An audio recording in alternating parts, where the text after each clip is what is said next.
The longest election campaign in modern Canadian history has begun. Good evening. I'm Paul Wells, the political editor of Maclean's magazine, and I'm as surprised by all of this as you are. We've got the leaders of 4 national political parties together in one room. We don't know whether that will happen again before you vote. I don't think they know, but while they're here, let's make them work. The leaders are Justin Trudeau, the leader of the Liberal Party, Elizabeth May, the leader of the Green Party, Tom Mulcair, the leader of the New Democratic Party, and Stephen Harper, the leader of the Conservative Party. Tonight's debate will cover 4 broad subjects at the top of voters' minds: the economy, energy and the environment, the state of Canada's democracy, and foreign policy and security. Each segment will begin with questions from me to one of the leaders. Then another leader will respond to the first, followed by an extended discussion among all the leaders. We'll go through that process twice for each of our 4 subjects. We drew lots to determine the random speaking order. Everybody here knows that order. But nobody in any of the parties has seen or heard the questions I'll be asking tonight. The parties have agreed that at any point I can intervene to direct the conversation. So let's begin with our first topic, the economy. If there's one subject on every voter's mind as this election approaches, it's the economy.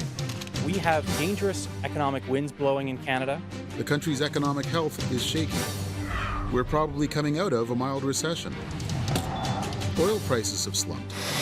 Exports are weak. How high should taxes be? What's Ottawa's proper role in the economy? Is Canada's wealth fairly distributed? That's the context for our discussion of economic choices.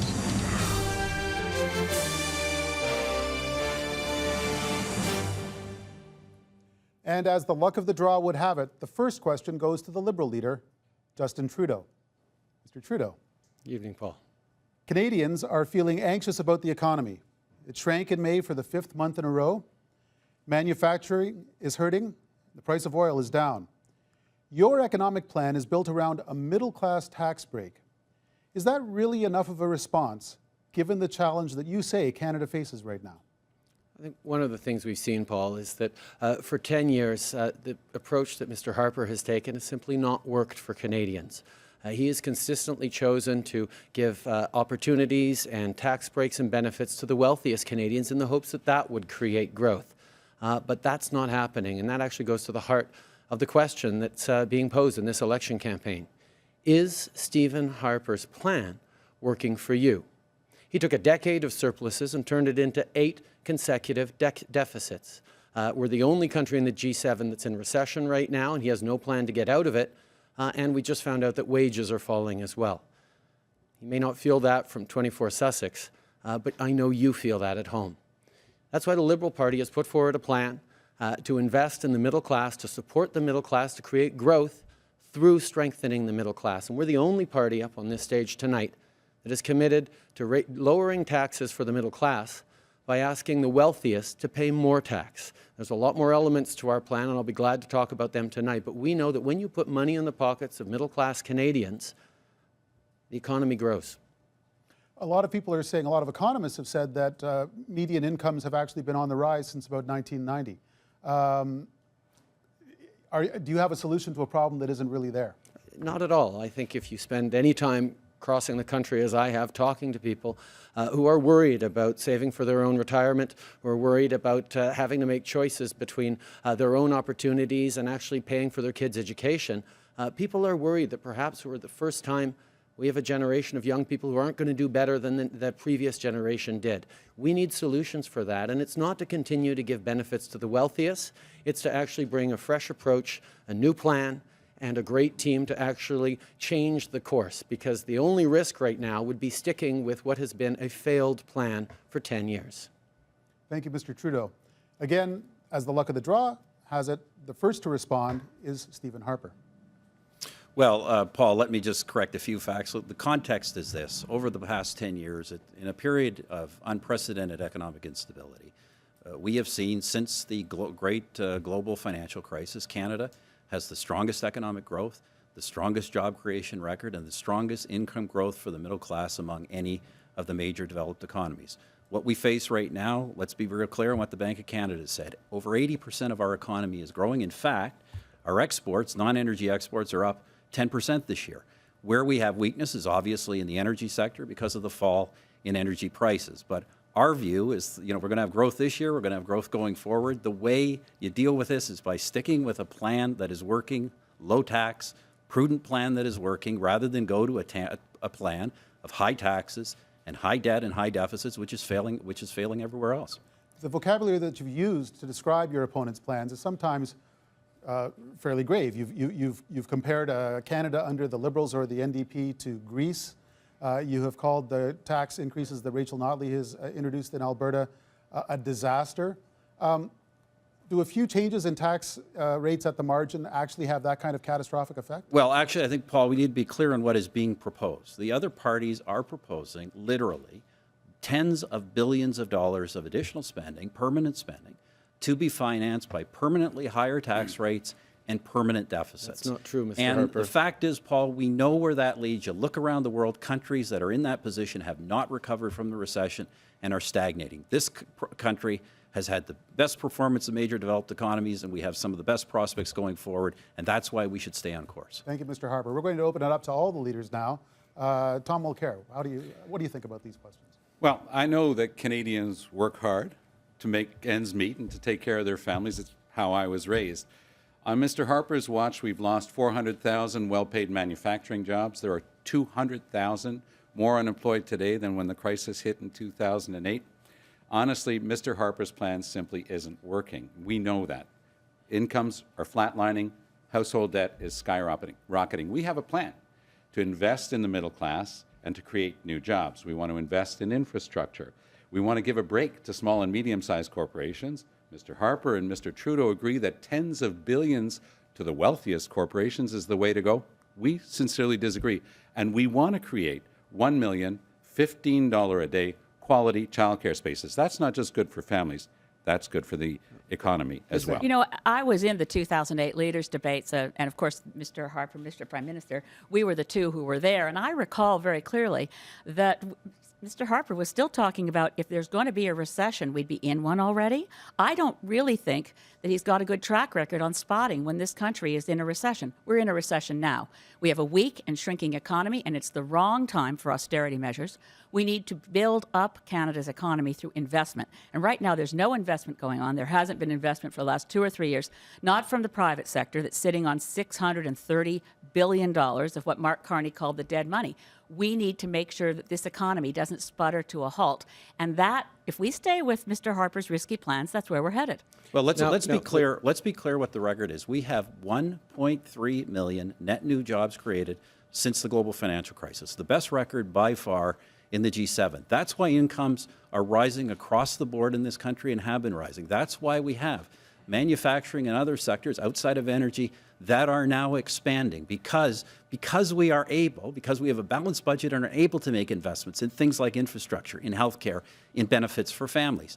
Now is not the time to throw us back into deficit and to start to spend tens of billions of dollars we don't have paid for by tax hikes. That is the wrong policy. Harper, the reality is Canadians across this country know that times are tough. And the fact is you have completely become disconnected from the reality that people are facing right across the country. Your plan isn't working, and we know that. And the risk would be sticking with your plan. Now, Mr. Mulcair is good in his criticisms and his questions, but is not necessarily good at answering the own questions to him. Because what we've seen is that he's put forward plans for a $15 minimum wage. He's talking about it across the country. And what it's actually the case is he's misleading Canadians. He's giving Canadians who work in big box stores and behind checkout counters and in shops and coffee shops false hope, because his minimum wage plan actually will only help less than 1% of every Canadian who earns minimum wage. And that kind of false advertising is simply irresponsible. Under our plan to introduce a $15 an hour federal minimum wage, over 100,000 Canadians will get a raise. Under Mr. Trudeau's plan, not a single Canadian Actually, will get under a raise. Mr. Trudeau's plan, Mr. 315,000 kids get lifted out of poverty. 400,000 well-paid manufacturing jobs lost during his mandate. And the jobs that are being created are mostly part-time, precarious jobs. And it's not just the NDP that says that. One of Canada's leading banks, the CIBC, says that the quality of jobs being created today is at the worst level in a full generation. Well, let me give you the That's facts. Mr. Let me Harper's give you record. the facts, Mr. Mulcair, from Statistics Canada. 90% of the 1.3 million net new jobs created are full-time. 80% of them are the private sector. 2/3 of them are in high-wage industries.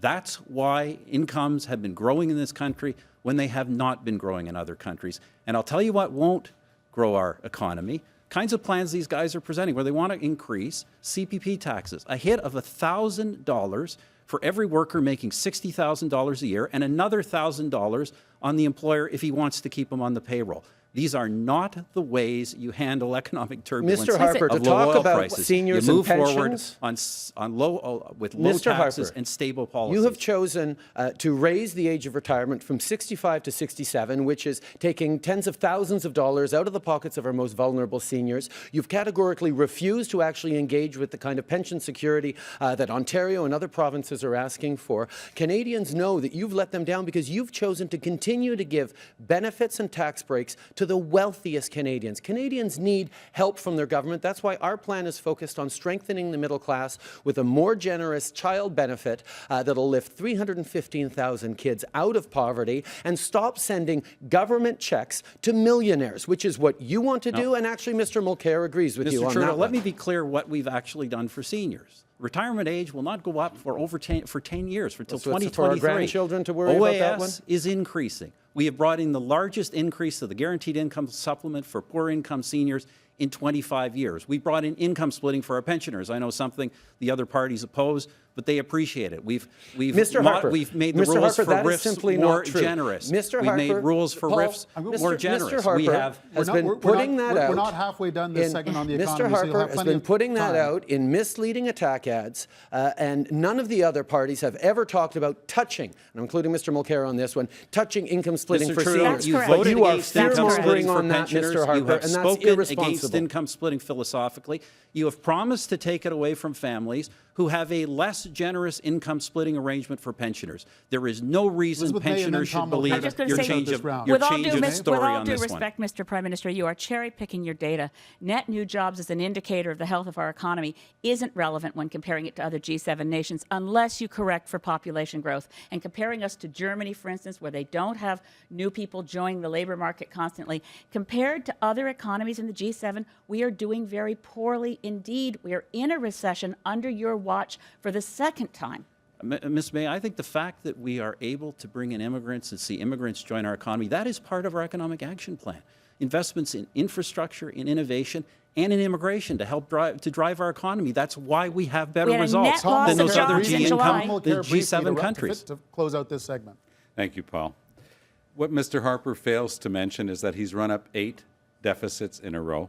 He's added $150 billion to Canada's debt in the last 10 years.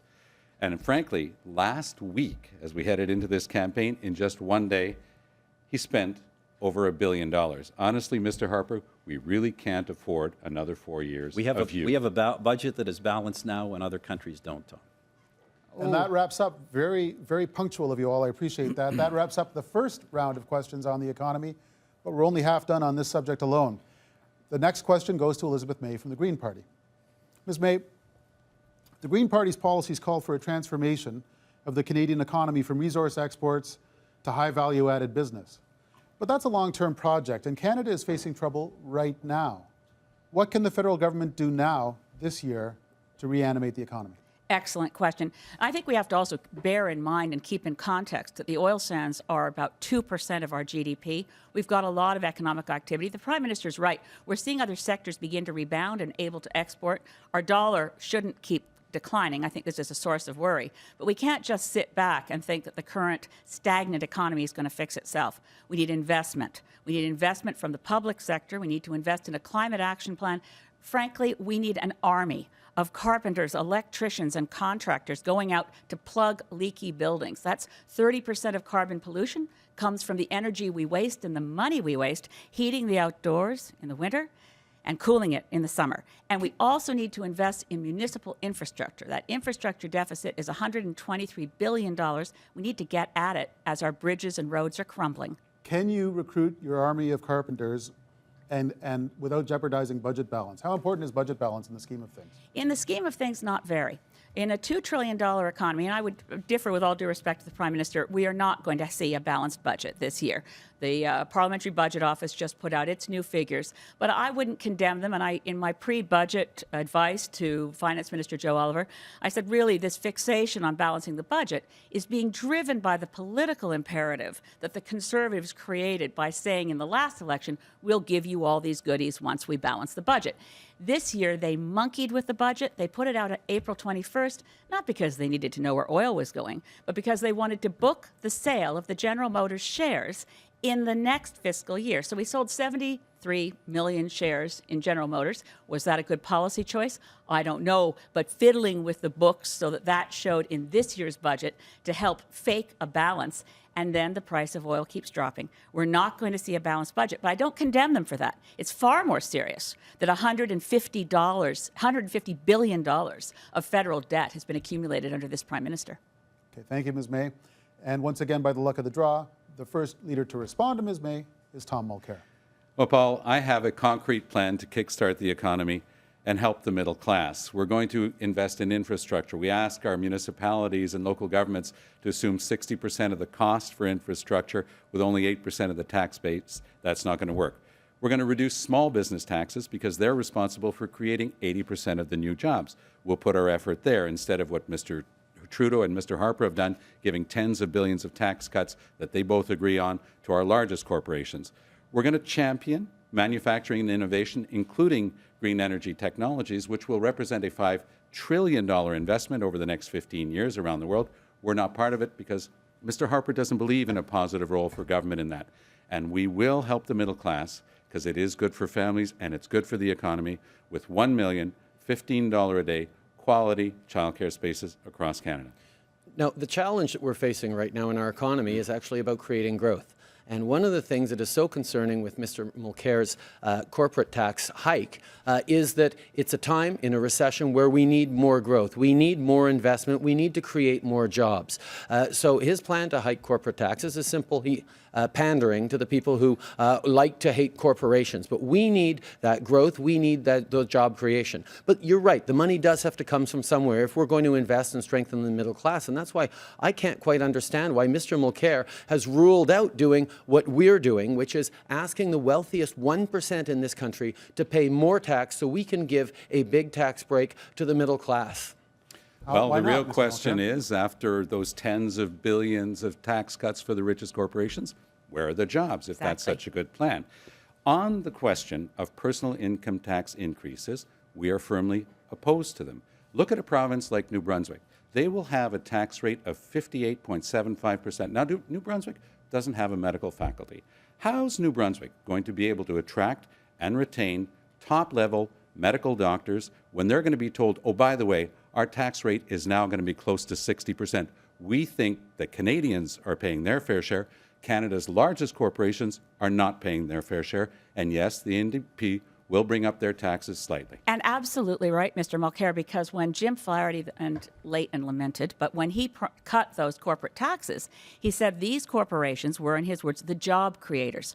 Well, they've sat on that money. That's why Mark Carney called it the dead money. $630 billion in cash, an astonishing 32% of Canada's GDP is sitting stagnant, not being used. It's absolutely appropriate to raise the corporate tax rate to about where it was in 2009. It would still be very competitive within OECD countries, and we should do it as quickly as possible so we have money to invest in getting the economy moving again. Stephen Harper, why not? Let's be very clear, Paul, on the tax record. First of all, yes, we have created the lowest tax environment for business investment across the G7. That's one of the reasons we have the strongest employment growth in the G7. We cut taxes not just for big business, but we cut taxes many times for small business, and the NDP voted against that every single time. The reality is, not only did these tax cuts help create jobs, but our tax revenues actually went up from the business sector. We've done the same thing for people. We have cut taxes across the board,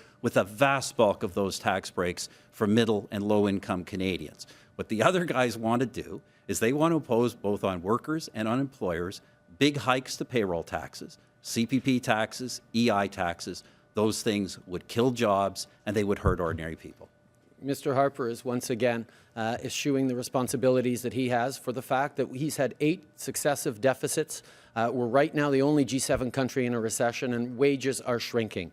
He continues to try and tell people that we need to stay the course, but people at home know that we are not working, that this economy is not working for them. We need a fresh approach. We need an approach that understands that the way to create growth in the Canadian economy is to strengthen the middle class, to make sure that people have jobs and confidence and a capacity to spend and be sure about the future that they're building. Mr. Harper has continued to give tax breaks to the wealthiest, and that's not actually stimulated or helped our economy in anything. And that's why Canada is growing less and less fair. And that's what we need to focus on, because Canadians right across the country are looking for a change. They're looking for a better approach and a better plan for the economy. And that's exactly what the Liberal Party is putting forward. Well, let's be clear. We have not only a balanced budget, we have the lowest debt levels in the G7 by a country mile. By far, we have by far the best fiscal situation going forward.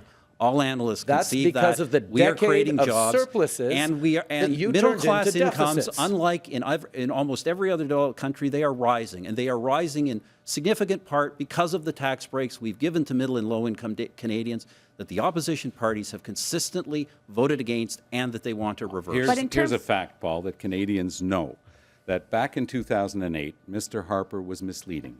He said that we were not in a recession. In fact, turned out we were in the worst recession since the 1920s. He's trying to hide the fact that we are in a deficit again. Every outside analyst agrees with that. The parliamentary budget officer is categorical about that. It is 8 deficits in a row. It is $150 billion that he's added to the debt. And Mr. Harper's job creation record is the worst since the Second World War. If I Mr. can just get Mulcair, to just something- again, clarification on the facts. The reality is that figures out of the Department of Finance show that so far this year we are substantially in surplus, and in fact, well ahead of our budget projections, and those are the real numbers, and our debt levels are way Harper, below you're trying other to developed deny countries. the fact that for the past 5 months, those same statistics from the Canadian government have shown that for 5 months in a row, the Canadian economy has shrunk. We are 1 month away from a technical definition of recession, but according to a lot of observers, we're already in a recession. Mr. Mulcair, I I'm can just not ask- denying that. What I am saying is that Okay, you're not contraction denying is that we're in a recession. exclusively, That's good. or At almost least you're denying- exclusively in the energy sector.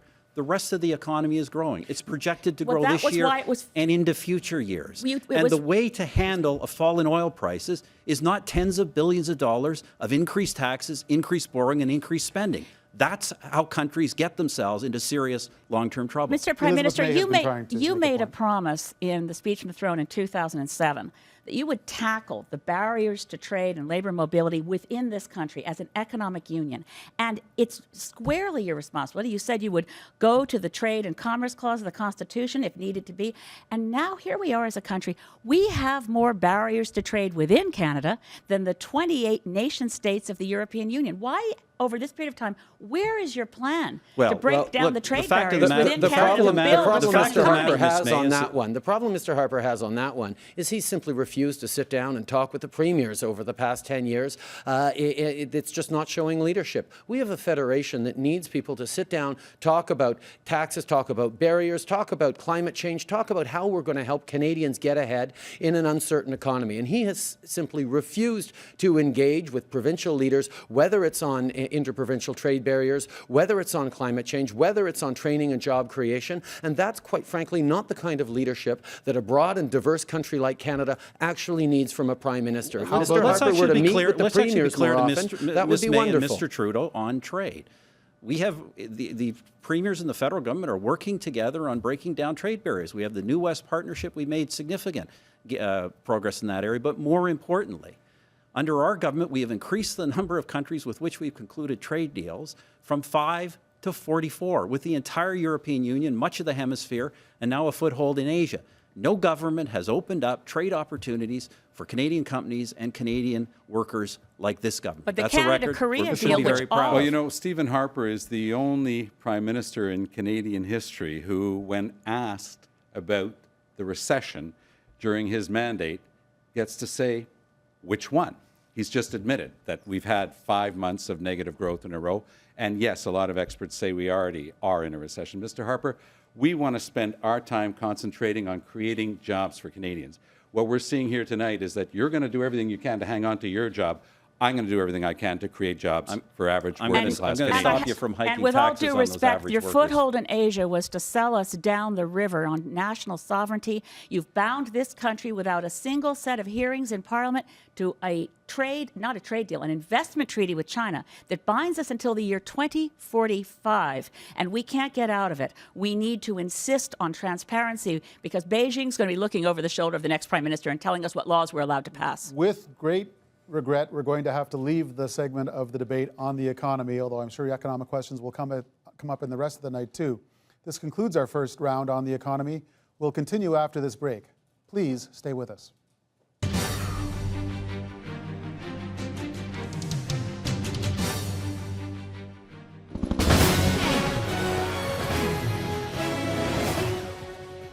I'm Gord Martineau. The Maclean's debate returns in 3 minutes. Right now, we are coast to coast with Canadians reacting and analyzing to what's being said tonight and what isn't.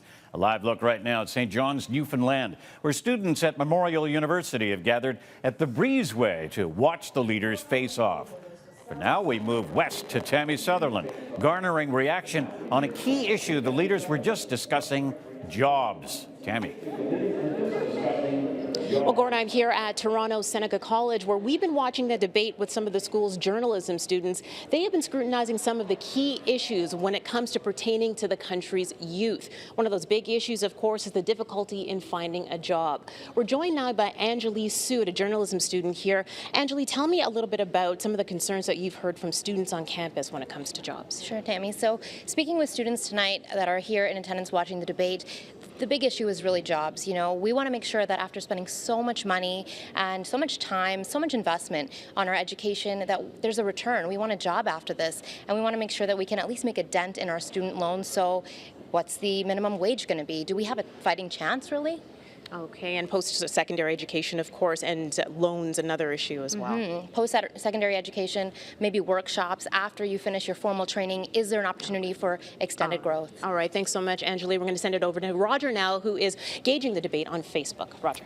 That's right. We want to get you involved here on Facebook. Kevin Chan is the public policy manager with Facebook. Kevin, thanks for joining us tonight. And we've been asking you questions online. Our first poll results are in. And who do people feel should be the leader of the country? Yeah, so we opened the poll up at the very beginning of the debate. And as you can see here, we have 50% of the people who've taken our poll on Facebook supporting Mr. Mulcair.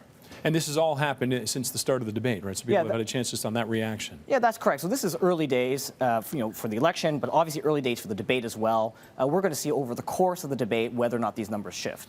And we'll be also looking at some other polls throughout this evening. What are some of the other questions we're going to see coming up? Yeah, we're going to look at on various deeper dives on issues, so the economy, energy, and the environment. How do Canadians on Facebook feel about these things, and which leaders have best represented on those issues? And the nice thing is we'll be able to gauge this reaction instantly with Facebook. when you get there. Absolutely, yeah, in real time. All right, and the place to go for that is facebook.com at Maclean's. And we'll be asking you questions throughout the evening with lots going on. Are you surprised by what you're seeing here, just with this number going back to it?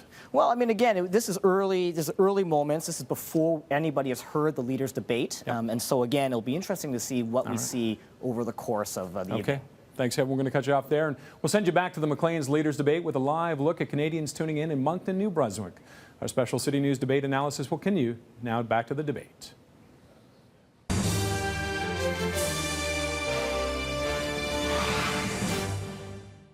Welcome back to the Maclean's National Leaders Debate.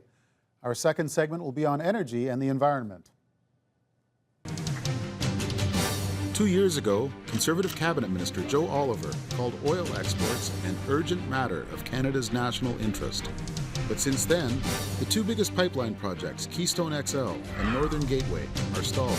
We're glad that this pipeline is on delay. It's almost 4 years since Canada withdrew from the Kyoto Accord. The Kyoto Protocol is not where the solution lies. And now Environment Canada says we won't meet our targets for carbon emissions for 2020. What's the proper trade-off between wealth-generating energy exports and the environment? Can Canada afford to clean up its act? Can it afford not to?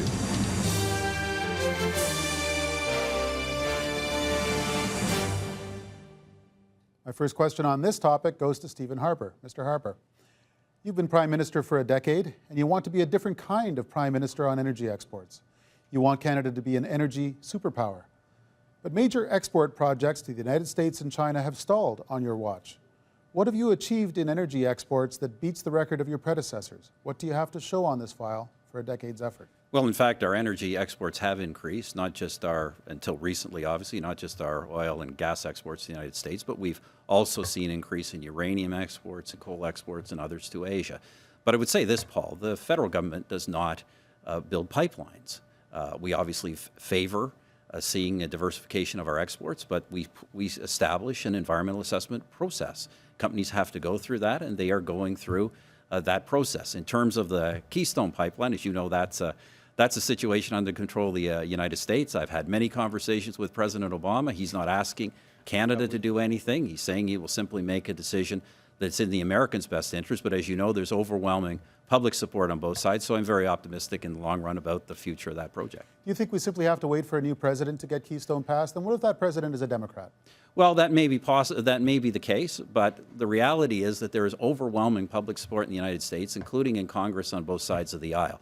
So I actually very confident looking at the field that whoever is the next president, I think will approve that project very soon in their mandate. Have you found this to be frustrating? Joe Oliver, as we said in the intro, called the Northern Gateway project an urgent matter in Canada's national interest. And 3 years after he said it, it remains unfulfilled. Well, but look, the project went through a rigorous environmental assessment with a time limitation, as we established. The assessment recommended some 200 conditions on the project. We approved the project subject to those conditions. It's now up to the proponent to fulfill those conditions, and that is how the system works in this country. Finally, if there had been a price on carbon, a nationally set price on carbon 4 years ago, would Obama have approved Keystone XL by now? Absolutely not. The president has never said that to me. On the contrary, the president said that he's told me what factors will influence his decision. It will be his own evaluation of the United States' best interest. Let's remember, the United States has not even agreed yet to have greenhouse gas emission regulations on their own oil and gas sector. Thank you, Mr. Harper. The first to respond to you on this is Elizabeth May. Well, with all due respect, Mr. Prime Minister, your record on climate is a litany of broken promises, including one that's directly relevant to the questions that Paul Wells was asking you about exports. You committed in 2008 not to export unprocessed oil, bitumen, to countries that had weaker emission standards than Canada. That would obviously include China, the destination point for Enbridge, and Kinder Morgan, which only the Green Party on this stage opposes. It makes no sense to export unprocessed oil to countries with poor environmental records. You also committed to bring in a North America-wide cap-and-trade program, working with partners. That was way back in another speech from the throne in 2008. Under John Baird as Environment Minister, you committed to oil and gas regs, which we would see by 2010. And you also personally went to Copenhagen. It wasn't a previous promise from Jean Chrétien. You were in Copenhagen and committed to what was, I hate to say, a very weak target, but we are not going to come anywhere near it by 2020. And there's just no credibility at this point. Canada needs to take action. We're having a summer of extreme drought, raging wildfires, and really severe weather through all of our seasons. Canadians want action. Canada needs to take action so that we can defend ourselves from the changing global climate and from the impacts economically here at home. What Mr. Harper has consistently misunderstood about what happens in the 21st century is you cannot make a choice between what's good for the environment and what's good for the economy. Mr. Harper continues to say, oh, we can't do anything on the environment because we'll hurt the economy. And not only has he not helped our environment, but he's actually slowed our economy. He cannot get our exports to market because there is no public trust anymore. People don't trust this government to actually look out for our long-term interest. He hasn't convinced communities of the rightness of his pipelines, of the proposals he supports. He hasn't been working with First Nations on the kinds of partnerships that are needed if we're going to continue to develop our natural resources. Canada will always have an element of natural resources in our economy, but the job of the Prime Minister is to get those resources to market, and in the 21st century, that means being smart and responsible about the environment. Mr. Harper's inability to understand that is exactly why he's so struggled to actually get our economy growing in a right way. Well, Mr. Trudeau, let's be clear on what the record actually is. Not only do we take both the economy and the environment seriously, we are the first government in history to reduce greenhouse gas emissions while also growing our economy. That's not and true. how have we done that? We do that through a sector-by-sector regulatory approach where we regulate absolute reductions in emissions, and we do so in ways that we know will not kill jobs and will not burden taxpayers. Harper, the alternative nobody presented by all of these believes other you. parties is a carbon tax Mr. that would hit Mulcair hasn't had a ordinary shot at this workers yet. and consumers Mr. hard. Harper thought that by gutting our environmental laws, somehow he could get our energy resources to market better. How's that working out, Mr. Harper? None of those projects has gotten off the drawing board, and it's not hard to understand why.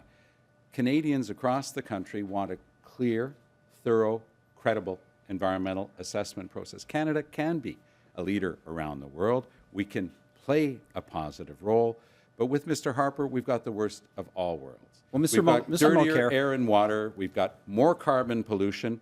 And we're a laggard on the world stage. And it's absolutely the only way that you can, with all due respect, Mr. Prime Minister, the only way you can take credit for the emissions drop, which only occurred in 2008 and 9, is the global financial crisis. That's the only thing that brought down our emissions. They would have gone up much more than they have now, if not for the action of Ontario in shutting down coal-fired power plants in British Columbia and bringing in a carbon tax. The cold, cruel reality is that under your watch, greenhouse gases have been rising, carbon pollution has been rising as soon as our economy began to recover in 2009. Straight up line, well, straight up. greenhouse gas emissions have actually gone down, and the economy has actually grown. Those are the facts. Mr. Mulcair says the projects, various energy projects, are going nowhere. No, they are all in an environmental process that is going forward. We make sure that we look at that process and make decisions. The problem is that the other parties have taken positions, depending on who they're speaking to, in Mr. Trudeau's case, against every single one of these projects. By the way, not just oil projects, but in British Columbia, not true, Mr. against Harper. natural gas projects. They have opposed the government's tax incentives to liquefied natural gas that is supported not only by the province of British Columbia and industry, by Aboriginal communities and a broad cross-section of the British Columbia nothing population. of the sort, Mr. Mr. Prime Harper. Minister, Mr. in Harper all- is continuing to invent a tax, and quite frankly, Canadians are tired of that kind of leadership. You haven't been able to get it done on the environment, Mr. Harper. You haven't been able to get it done on the economy. You haven't built the kind of balance that Canadians expect. If we're going to build strong communities, if we're going to create jobs for our children and grandchildren while protecting our air, our water, our land, we have to actually show leadership. But and you have stepped Mr. back Trudeau, from under any this sort of government, confidence emissions building are down for government, 3%. for Canadians. Under the Liberal government, they were up No. 30%. That's the Mr. difference. But Mr. Prime Minister, I've got a couple quick questions. Mr. Harper, will Canada meet the targets that you went to Copenhagen to set for 2020? As you know, what happens with the targets, I believe we will, but we now are focusing on a 2030 target. That's what every country is doing. We've set a target in concert with our international partners, 30% over 2005 levels by 2030. Look, we're going to have to obviously do more regulation. We're committed to doing that. We've announced some sectors. But there will also have to be technological transformation, Paul. That's why we're investing over $1 billion a year in energy technology projects. And that's what has to happen. I covered the 2008 campaign. Your minister at the time was promising regulations for the oil and gas sectors. When are they coming? Well, I've been very clear that this is an integrated North American sector, and we need integrated North American regulations. I've made that proposal to our partners, both in the United States and Mexico. They haven't yet accepted that, but we are ready to go, and we're continuing to try and engage. When these Obama- legislators. When Sorry. Obama But to first say- came to Ottawa, he actually was all about announcing a North American energy partnership. He was going to work with Canada, and that was 8 years ago, and nothing has happened since. When Obama just announced recently landmark legislation moving forward on climate change action, Canada is nowhere to be found. That's why the Liberal Party is proposing that we work again on a continental model, work with the United States and Mexico to address both energy and the Mr. environment But- in a comprehensive Mr. way. Trudeau, and the question could also go to some of your colleagues. There's a bit of a paradox here because it sometimes sounds like you say, if we put the right price on carbon, if we have the right social license, we can have pipelines going hither and yon. And yet what I hear from U.S. environmental groups is, no thanks, we don't want those pipelines, doesn't matter which government And is Canadians. propounding them. And the British reason Columbians. environmental groups in Canada and across the United States are so concerned about Canadian oil is because Mr. Harper has turned the oil sands into the scapegoat around the world for climate change. He has put a big target on our oil sands, which are going to be an important part of our economy for a number of years to come, although we do have to get beyond them. And his lack of leadership on the environment is hurting Canadian jobs and Canadian relations with other countries. Tom Mulcair. Getting our resources to market is critical. But Mr. Harper's gotten the balance wrong. He's gutted our environmental legislation, and he knows that that's hurting jobs in our resource sector, it's hurting our economy, and frankly, it's hurting Canada's international reputation. Building on my experience as an environment minister, when I brought in overarching sustainable development legislation, I would enforce that type of legislation, make polluters pay for the pollution they create, and these projects would get looked at with a thorough and credible environmental assessment process. Mr. Harper and Mr. Trudeau both agree with Keystone XL, which represents the export of 40,000 jobs. I want to create those 40,000 jobs here in Canada. So, Mr. Mulcair, will you stop the Kinder Morgan pipeline? Says he Are you supports opposing energy the Kinder exports. Morgan Then he pipeline goes as well? abroad, he and his party, to argue against Canadian energy exports. You know, a moment ago they talked about landmark decisions by the Obama administration in the United States. They're pushing ahead with national regulations of coal-fired electricity. We did that in Canada three years ago Mulcair, across Mr. Harper, several you did provinces. not do that. We did that It was in the concert with Ontario the provinces government that in worked very Ontario, hard to do in that, Alberta, and you in were Saskatchewan, blocking them in Nova at Scotia. every turn. And that's why the reason we Now have might the be- cleanest Mr. Harper, electricity nobody sector in the world believes and are you on the phasing environment. out That might be a good coal-fired time electricity to take- before anyone. Now might be a good time to take a brief pause because it's time for the second round of questions on the same subject. So save your thoughts and you'll get a chance to express them. But this question goes to Tom Mulcair. Mr. Mulcair, let's talk about pipelines because it seems like that's what we're doing tonight. You've said you oppose Northern Gateway, Keystone XL, and in its current formulation, Energy East. Should Canadians just assume that major energy export projects will be on hold for the duration of a Mulcair government's term in office? I believe that a clean environment and a strong economy do go hand in hand. What we especially said in the case of Northern Gateway, and I got a chance to visit the Douglas Channel, was there was no safe way to bring those large supertankers into that narrow channel. That just doesn't make any sense. What I have said in the case of Keystone XL, you just heard me repeat it, part of sustainable development is creating those value-added jobs in your own country. You don't export them to another country. By the way, that 40,000 job figure is Mr. Harper's own figure. Mr. Flaherty and him were boasting in the States that it would create 40,000 jobs there. I want to create those 40,000 jobs here in Canada. With regard to Energy East, it could be a win-win-win. Better price for the producers, more royalties for the producing province. It could also help create those jobs in Canada. And of course, it could help with Canada's own energy security. But here's the rub. Mr. Harper has gotten the balance all wrong. He has scrapped a series of important environmental laws, starting with the Navigable Waters Protection Act. Species at risk has been affected. Fisheries. Instead of dealing with First Nations on a respectful nation-to-nation basis, he spends $100 million a year fighting them in court. We'll take a different approach. We'll work with First Nations. It'll be a new era in relations with First Nations because they are the resource rulers in a lot of these cases. Mr. Harper's belligerent, butting heads approach is not working, and that's why not one of those projects has gotten off the table. In an interview with our colleagues at L'Actualité, you also said that for Energy East to make sense, you've got to internalize the price of carbon in the price of the project. That sounds like a carbon price. Would that be felt by consumers at the gas tank? Internalizing the cost, as I just said before with regard to sustainable development, making the polluter pay, That's a normal rule of sustainable development. Otherwise, you're making everybody in society bear it. User pay, polluter pay, basic rules of sustainable development. I brought in overarching legislation in Quebec. I went so far as to change the Charter of Rights to include the right to a clean environment. Thank you, Mr. Mulcair. The first leader to respond to you will be Justin Trudeau. Mr. Mulcair has been somewhat inconsistent on pipelines. In English, he'll say that he supports the Energy East pipeline. In French, he said that it's out of the question. And that kind of inconstancy, quite frankly, isn't the kind of leadership we need for Canada. You can't say one thing in English and its opposite in French. The fact is, we need to restore public trust in our ability as a government to create a level playing field upon which proponents of a project can acquire social license, can gain the public trust from the communities that it'll touch by working in concert with First Nations, Métis Nation and Inuit peoples to make sure the right partnerships are in place, and also to make sure that the scientific oversight and rules and guidelines are actually protecting Canadians. This is about not just doing right by our environment, it's also about doing right by future generations.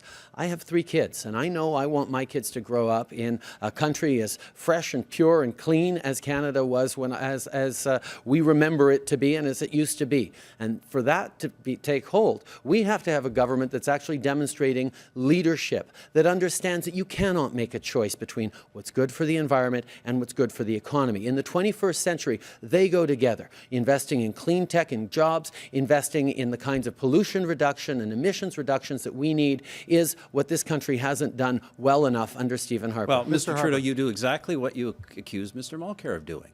You go to one part of the country, Atlantic Canada, you're for Energy East. You go to Quebec and you're against Actually, it. Mr. Harper, your friends in New Brunswick attacked me mercilessly. All of these parties have opposed all of these projects before we've even had environmental assessments. That's not the responsible way you do things. The government has environmental assessments. You take the evaluation based on that, and you move forward. And that's taking the jobs and the economy seriously along with the environment. The way you don't deal with this problem is start imposing carbon taxes that will inevitably, they raise money for the government. They don't reduce emissions, they hit consumers, and they hit consumers hard. The price of gas goes up, home heating, groceries, you name it. That is not the way to deal with emissions. Mr. Harper, Alberta and British Columbia and Quebec have a price on carbon right now. 86% of the Canadian economy. Well, look, I say this. First of all, different provinces have different approaches. Some of them I prefer more than others. I think what's important, Alberta, previous government had a very limited carbon price that was about a tech fund within the industry, funding a tech fund. It was not about raising revenue for the government. It was not about taking money out of the pockets of consumers. The carbon price proposals proposed by the other parties would involve tens of billions of dollars of revenue for governments. And Paul, I'll say what I've said to people across the country. A carbon tax is not about reducing emissions. It's a front. It is about getting revenue for governments that cannot control. Well, I'll tell you one thing that is about lowering emissions, I have to try to explain that the reason the Green Party opposes every single one of the pipelines that are proposed, risky pipeline schemes to get unprocessed oil out of this country. Mr. Mulcair's right. Every single one of these raw bitumen, unprocessed oil pipeline schemes is about exporting Canadian jobs. That's why the Green Party knows we can oppose every single one of them. And I would like to have Mr. Mulcair's answer clearly. Will you join us and fight against the risky pipeline and tanker expansion, tripling the transport of unprocessed oil from Vancouver? Will you help us defend our coastlines? I share the same concerns as Ms. May with regard to the Kinder Morgan pipeline that she just talked about. And in fact, that's another example of what Mr. Harper's done to our rules. Did you know that the groups that are involved in those processes, in those hearings for Kinder Morgan, are not even allowed to cross-examine the company's witnesses? That's a fundamental breach of the rules of natural justice, and that's why the public doesn't trust them anymore. Do you oppose the pipeline and the tankers? Opposing these pipelines systematically in advance is just as wrong as supporting them in advance, because in both cases what you need is an objective study. So you've just said that the process is flawed, but we should wait for it yourself? Where we would be replacing the super tankers that right now come down the St. Lawrence to St. Romuald across from Quebec City. We'd be replacing the extremely dangerous trains that are going through communities all across Canada. That's the type of evaluation that we should do. It's an objective evaluation if we can get back to a credible system, which we've lost. Well, we have lost Canadians know that we need an actual approach that gets it, that restores that public trust that we have simply lost over the past years. Mr. Harper has failed on the environment, and therefore he's failed on the economy.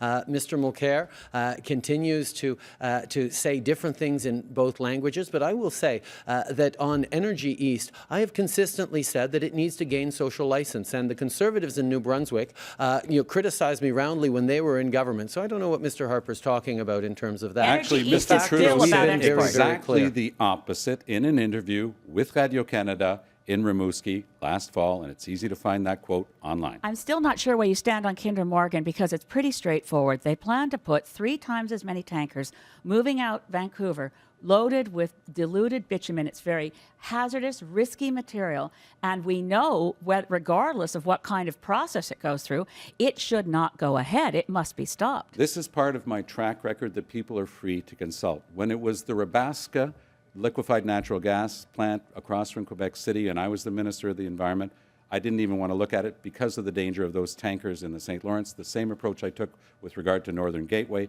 and the dangerous tankers in the Douglas Channel. With regard to these other projects, we have to be able to look at them objectively with thorough, credible environmental assessment processes. So you take no position? I am taking the position that you can study these projects. Ms. May takes the position that you can say no to them, all of them in advance. Mr. Harper is taking the position that you can say yes to all of them in advance. We want a clear, thorough, credible process that the public can have confidence in. The position of the government is that we have a scientific expert evaluation of every project before we decide to proceed. That's how the government has handled these projects. Mr. Mulcair, by his own admission, has already ruled out a number of projects before they even went through the process, and is positioning himself to be against others as well. I'm an intervener. Then that is the record of the NDP. They're always for projects until they actually face one, and then they're against it. That's why in British Columbia they oppose even liquefied natural gas. Mr. Harper, I actually have a track record that people are free to look at. And when I was the Minister of the Environment, we sometimes had tough projects. There was a project involving the bridge of the 25 between Laval and Montreal. Lots of opposition to it. We went through a thorough evaluation process. We put down 18 conditions in the Order in Council approving that project. The public that had been opposed to it was on side by the end of it because they knew they could have confidence in us respecting the environment. Respect for the environment and a strong economy are not opposites. They go hand in hand. You opposed Northern Gateway before the evaluation, and your party opposes liquefied natural gas projects in British Columbia, widely supported, important to the energy diversity strategy. You'd have to show me where I oppose that, Mr. Prime Minister, where was your commitment you made at the G20 in Pittsburgh that you would end fossil fuel subsidies? You've just criticized the other opposition parties here over new subsidies to fossil fuels. That's what LNG is. It's fossil fuels. So you made a commitment globally. You've not eliminated the subsidies that go to the oil sands, but now you've added new subsidies that go to liquefied natural gas, which is fracked gas, which over its lifetime has the same carbon pollution footprint as coal. Well, actually, neither of those things is true. First of all, the government has, in fact, eliminated subsidies to the oil sands and to the oil sector. We are providing accelerated capital cost allowance to provide clean, liquefied natural gas exports to help encourage that industry that is vital, not just to British Columbia, but to the energy sector in this country. And we're doing so at a time when I have to remind people the energy sector has significant challenges. This is a good project. These are good projects for the environment and for our economy. One of the things we've seen right across the board from this government is a misunderstanding of the role of government around protecting our future and thinking long term. We have at the Liberal Party a very clear plan to reduce climate change emissions by greenhouse gas emissions and fight climate change by working with the provinces. As was pointed out, 86% of our economy have committed to put a price on carbon with the actions of 4 different provinces that have taken up the leadership that this government has simply not shown. The Liberal Party is focused on working with those provinces to make sure we do reduce emissions, because that's what actually Canadians expect in order to be good players in the global economy. Oh, I have so many questions, and I know so many of you have stuff to say, but we're going to have to wrap up this segment on energy and the environment. I want to remind our viewers who are watching on TV that if you want to engage on social media and have your say on tonight's debate, you can do so on our Facebook page. So you can talk to other voters about what's going on here while you're watching on TV. As for this, we could talk about these issues all night, but it's time for another break. Stay tuned.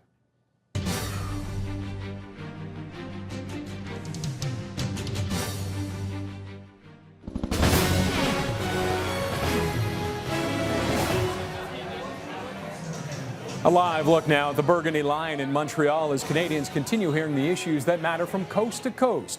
We'll get back to the debate in minutes, but first, City News continues with in-depth analysis as the first debate of the election season intensifies. And welcome back. And we are joined now by Kevin Chan, the public policy manager at Facebook. And we've been talking about some of the polls we have. The latest one is about a carbon tax, what they were discussing just now, the leaders, and surprising numbers, resounding numbers with it. Sure. We have an overwhelming majority of Canadians who took the poll on Facebook that said that they believe that there should be a price put on carbon. And that is surprising when you overlay it with some of the numbers we've seen earlier over the last few months. Yeah, absolutely. So when we look at the map of Canada, we've seen we looked at the 338 different ridings in Canada, and we've looked at what are the key issues that Canadians care about the most. This is a map of the preferences for energy and the environment. So the hot spots up in Alberta, right? So the darker spots are in Alberta. So you see we're going to have to wrap you up right there, Kevin. It's a tight show, and we have a special panel of political journalists delving deep into these stats and the issues, and we'll send it to City News political specialist Cynthia Mulligan. Thank you, Roger. The gentlemen with me know the ins and outs of Canadian politics, and they will be joining me here for the next few hours. First, we have Cormac Masweeney, Bureau Chief of 680 News, John Geddes, Maclean's Ottawa Bureau Chief, and Justin Ling, Vice Parliamentary Correspondent. I'm going to start with you. Who is winning this debate so far, and why, Justin? Yeah, we have a bit of a split. I think Justin Trudeau sounded really clear and concise on the first part. I thought he was a clear winner of the first round. Thomas Mulcair, the second round, had a very series of clear policies, serious indictments of the Prime Minister. I thought they split the first two. Harper stayed standing. That's all he really had to do. So it's a bit of a wash after the first period, I think. John Geddes, your thoughts? I think Mulcair had a challenge here in not playing to that pugnacious image. He wants to see more prime ministerial, less of a fighter, more of a guy who can talk in conciliatory way. I think he's managed that so far. Hasn't been goaded into any tough exchanges. Most of the really tough talking over each other kind of exchanges have come between Trudeau and Harper, and I think Tom Mulcair must be very happy with that. Initiated by Trudeau as well. Yeah, very Cormac.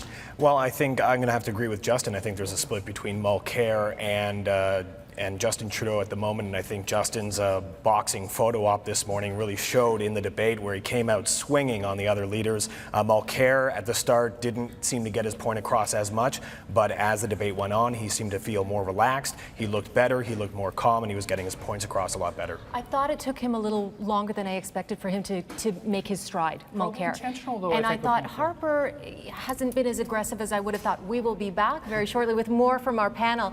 And as we return to the debate, hello to our viewers tuning in across the country. Here's Toronto students at Seneca College.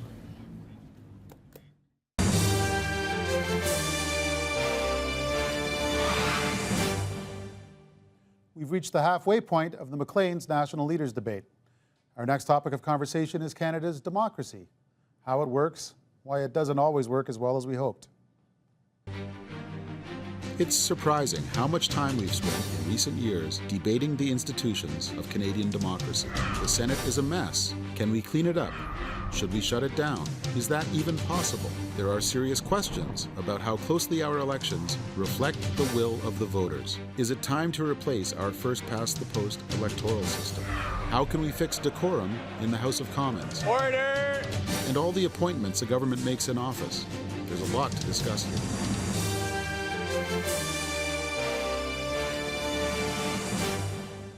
Our first question on this to Elizabeth May. Ms. May, you've called the government we have now an elected dictatorship, and you've called for electoral reform. But this election will be won and lost under the current electoral system.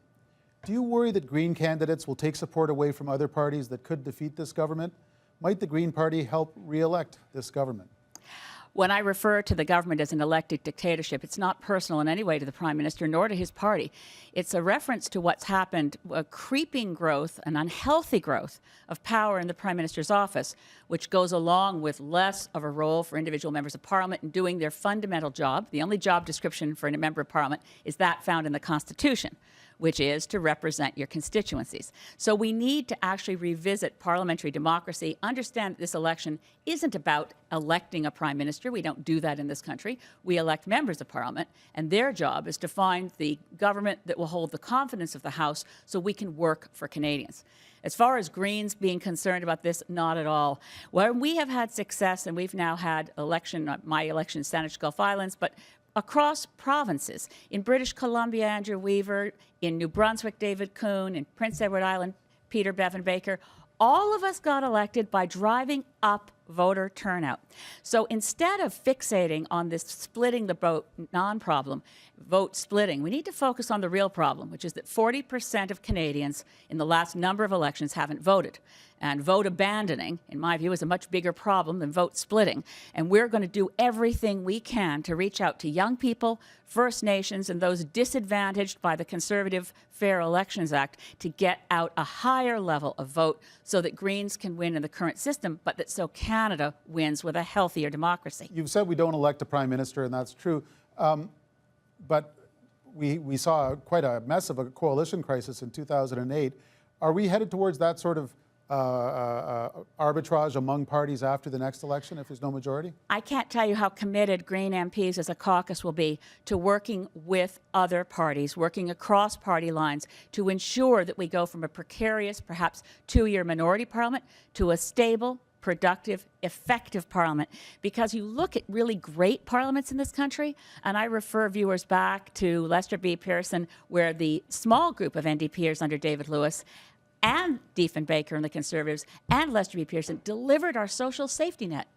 Justin Trudeau, you get to respond. Yes, Elizabeth May makes a number of great points, but one of the ones is something I hear about all across the country when I'm talking to young people, when I'm talking to people who are simply disillusioned and disenchanted with our political system, whether it's the negativity, the attack, the divisiveness that tends to be rewarded all too often with electoral success that ends up making it more and more difficult to govern.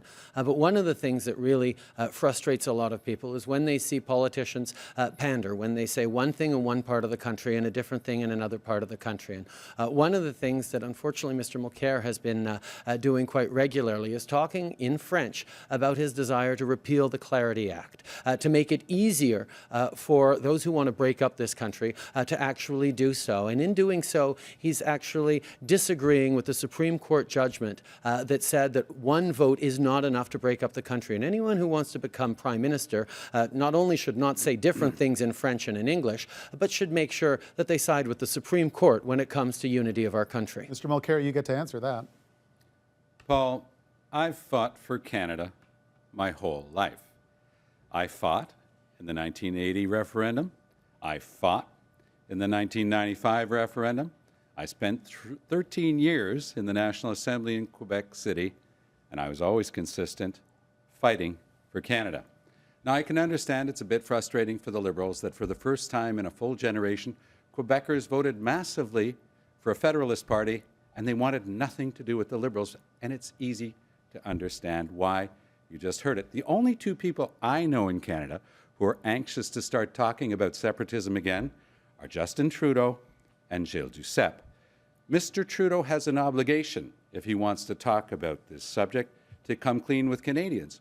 What's his number? What is your number, Mr. Trudeau?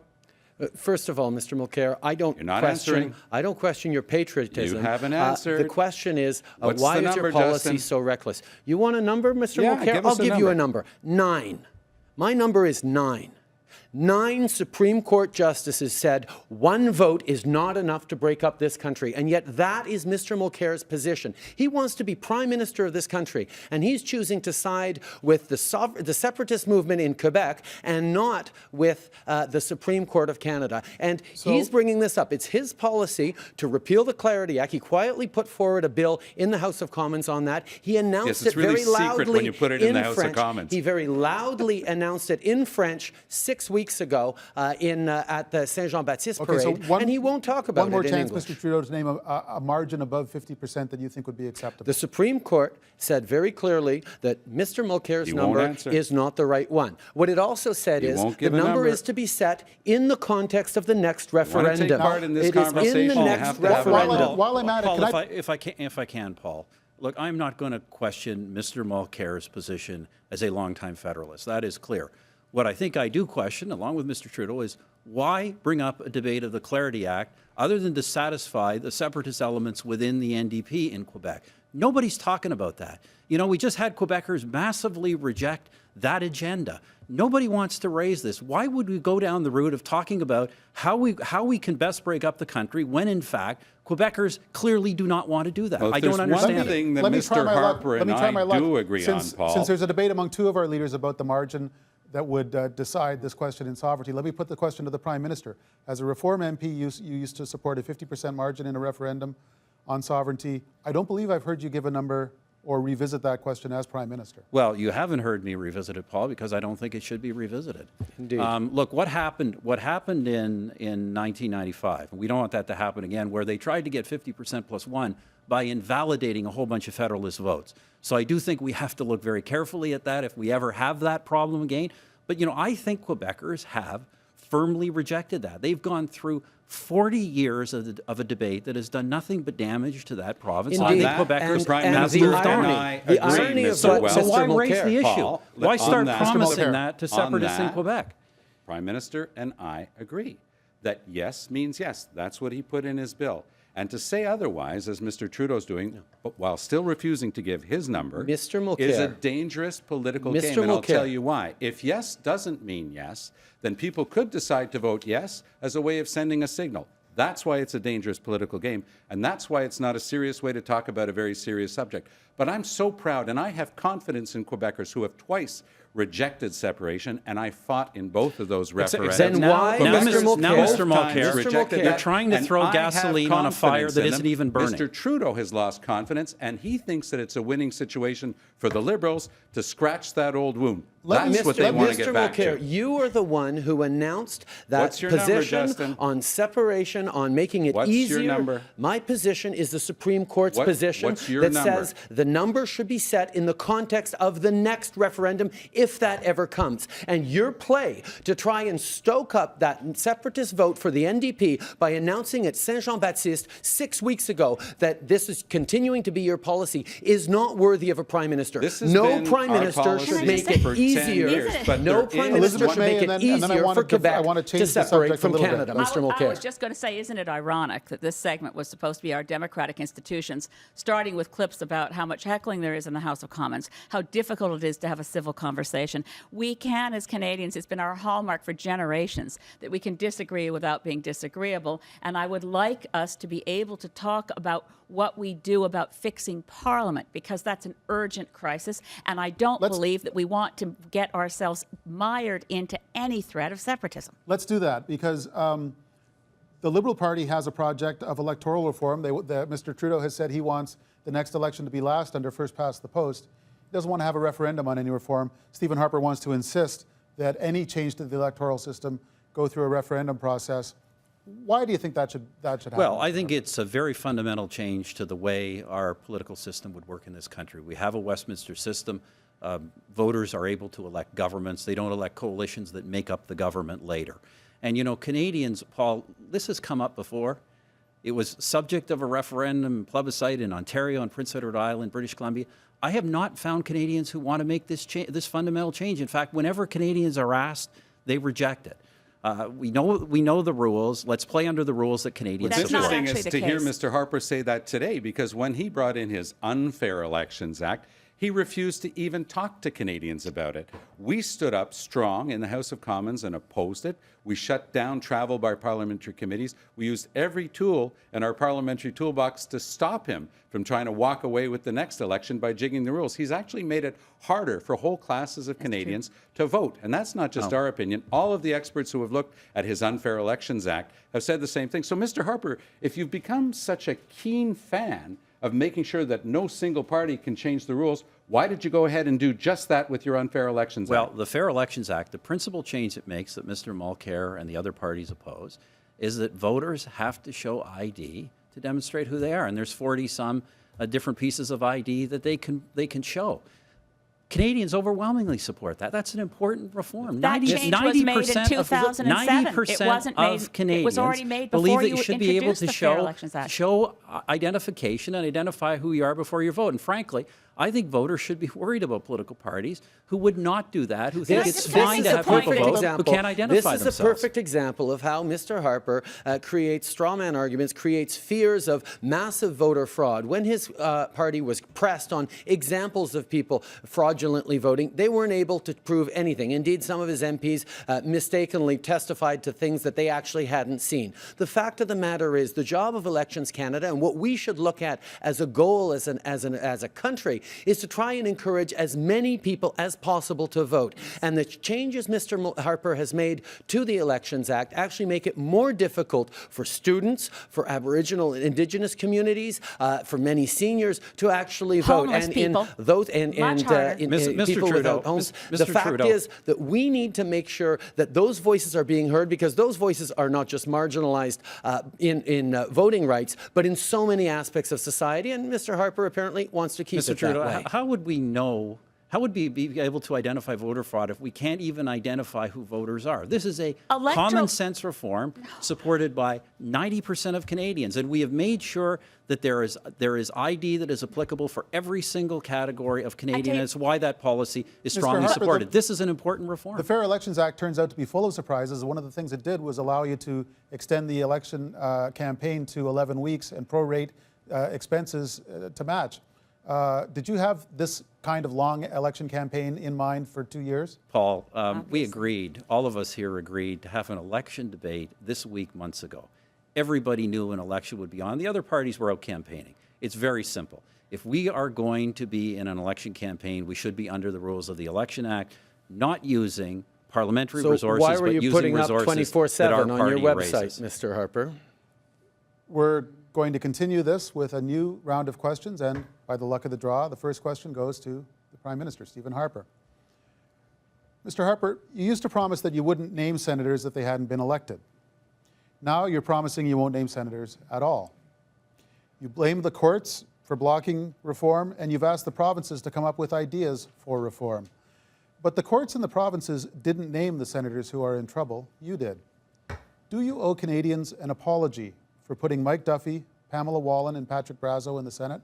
Well, first of all, I certainly did not name all of the senators that are in trouble. You know, the Senate has been an institution that has these kinds of problems for 150 years. I'd say for the first time, we actually have a Senate that now has clear rules and is enforcing those rules. What I will say is this, Paul, my role is not to apologize for the bad actions of others. When bad actions arise, the role of a leader is to take responsibility and hold people accountable, and that's exactly what we're doing. Your policy now is not to name senators essentially indefinitely. There's already a court case before a judge in British Columbia on the assertion that that simply won't work, that you can't empty out the Senate over time because it denatures the constitutional mandate of the Senate. Have you sought constitutional advice on whether you can go ahead with your new policy? Oh, absolutely. Now, you can't empty the Senate entirely, but I've left 22 seats vacant already. The Prime Minister has the power to name those or not name those in the Senate, and what we've been able to achieve with that is to begin bringing the cost of the Senate down. They've actually fallen by some $6 million. I think those Senate vacancies will force most provinces, who, by the way, almost all of them who have opposed Senate elections and Senate reform, to come clean with that and explain why those senators aren't being elected. I gave them a chance; they won't elect them, and why they won't abolish. I think over time, public pressure will force this issue to be resolved. And frankly, I think the longer there are more vacancies, I think it will raise questions about why we continue with the Senate we do. Do you think one good way to come up with ideas with the provinces is to meet with the premiers to discuss this issue? No. I have talked to provinces individually over a long period of time. I know what the positions of the provinces are. They were also clear in court. There is nowhere near consensus on either reform or abolition, and I think opening up constitutional discussions is the wrong priority for the country. Our priorities are the economy and security. If the provinces really believe the Senate should be fixed, tell us how. They've opposed that, and if they don't, abolish it. Thank you, Mr. Harper. And the first response goes to Tom Mulcair. Well, Paul, I guess you could say that there are broken promises and then there are broken promises. Mr. Harper promised solemnly to Canadians that he would never name an appointed senator. He's gone on to break a record and name 59 of them, and the list of Conservative senators under RCMP investigation continues to grow. I'm looking for a mandate on October 19th to put an end to this mess once and for all. Canadians deserve better. We think that there are three main things we can do with regard to our institutions. The first is to make sure that every vote counts with a proportional representation system. Open up Parliament, for example. Get rid of the secrecy of the internal committee that looks at how taxpayers' money is spent. We think taxpayers have a right to see how every single dollar is spent in that secret committee inside the House. And by the way, we do want to get rid of the Senate. Abolition, pure and simple. Mr. Trudeau thinks we need better senators. I think we need only former senators. Mr. Trudeau. Mr. Harper has just said it. His plan on Senate reform is to tell the provinces, stop me before I appoint again. The fact is, he made a solemn promise never to appoint a senator, and he broke that promise on his very first day as Prime Minister by appointing Michael Fortier to the Senate. And then he broke that promise 58 more times. So I can understand why nobody would believe him when he says he's not going to appoint any more senators right now. Mr. Mulcair wants to open up the Constitution. The fact of the matter is, when the Prime Minister, the next Prime Minister, eventually sits down with the premiers to actually talk about things, I can tell you Canadians are going to want the Prime Minister and the premiers to talk about jobs, to talk about climate change, to talk about health care, not to talk about how to open up the Constitution to try and improve the Senate. The fact is, the Liberal Party actually took concrete action to remove senators from our caucus to make sure that any future appointments are done in a transparent, nonpartisan way to actually reform the Senate without diving into constitutional reform. Yep. Well, with all due respect, Mr. Prime Minister, whoever gave you the advice that simply announcing you wouldn't appoint senators is constitutional needs to go back to law school. What you're doing is unconstitutional.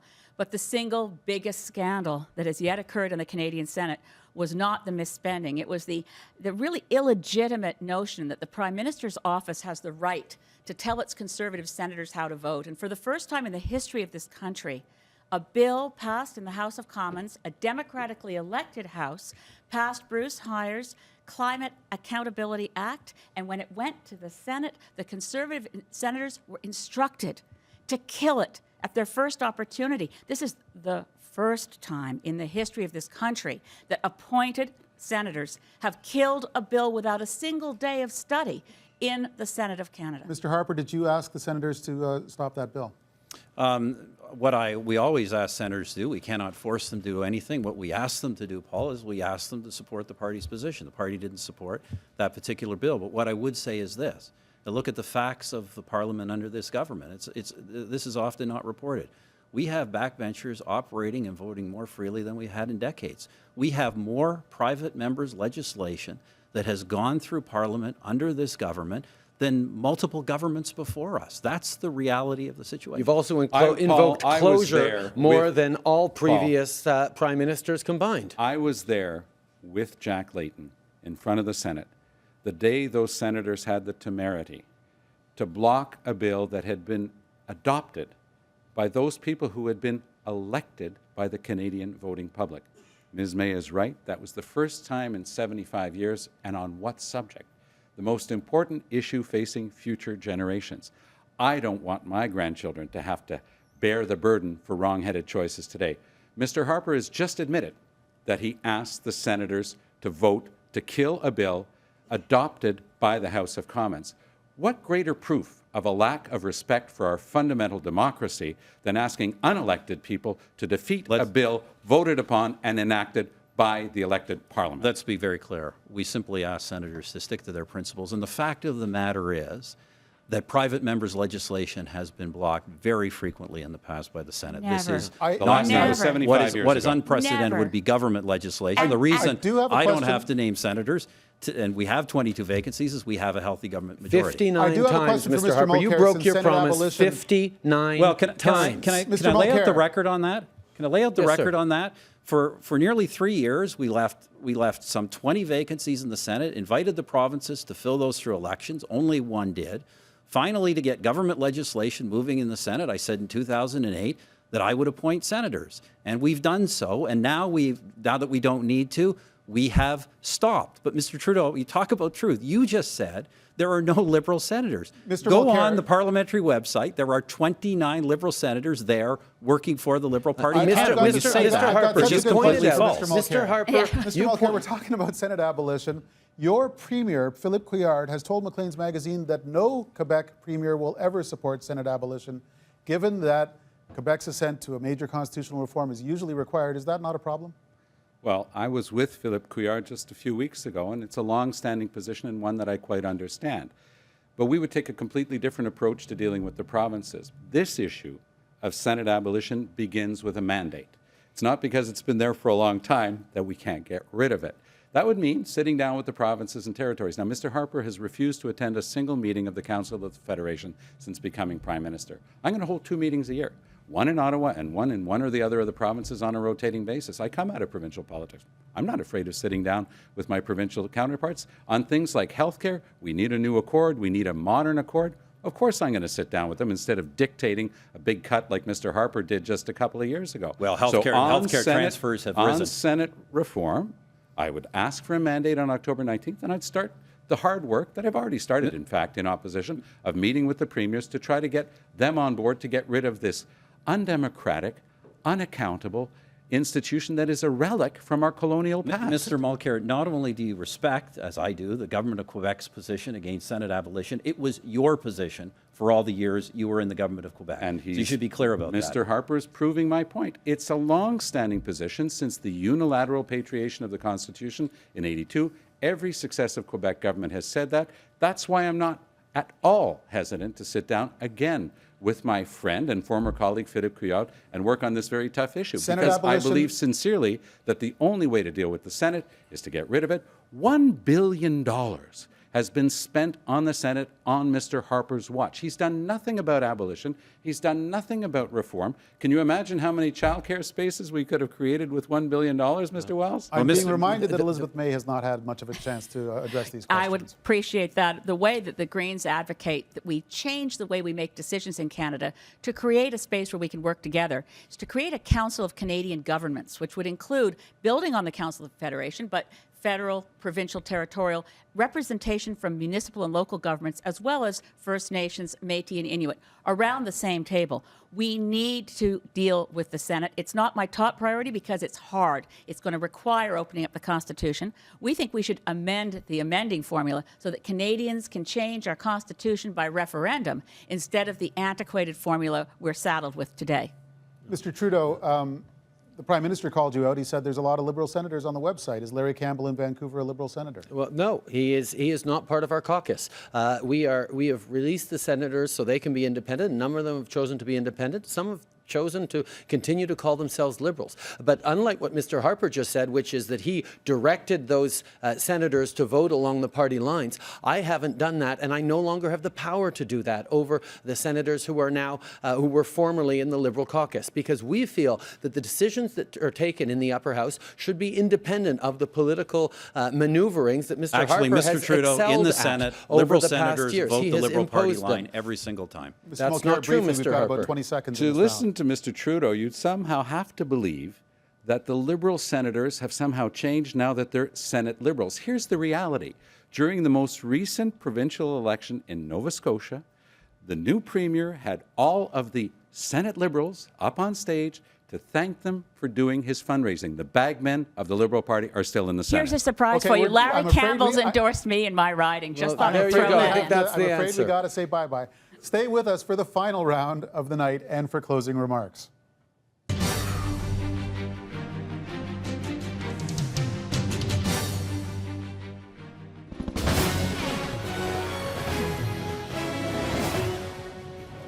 We have moved our viewing parties west and are taking a live look now at the University of British Columbia, packed tonight as more Canadian youth tune in to the debate and the issues that impact our nation. Welcome back. Our issue to go as we approach the final leg of this debate. Justin, I'm going to start with you again. What are you thinking so far on round two? Yeah, so I think Mulcair was quite strong in the Senate. He had a couple issues where he, I think, could have been a lot stronger, but eventually he got into his groove. He went after the Prime Minister. The Prime Minister looks weak on democratic reform, and I think he looked weak there. Elizabeth May brought herself into this debate by knowing her numbers, by knowing her facts, and by knowing what she was going to say ahead of time, by having a very clear, concise message.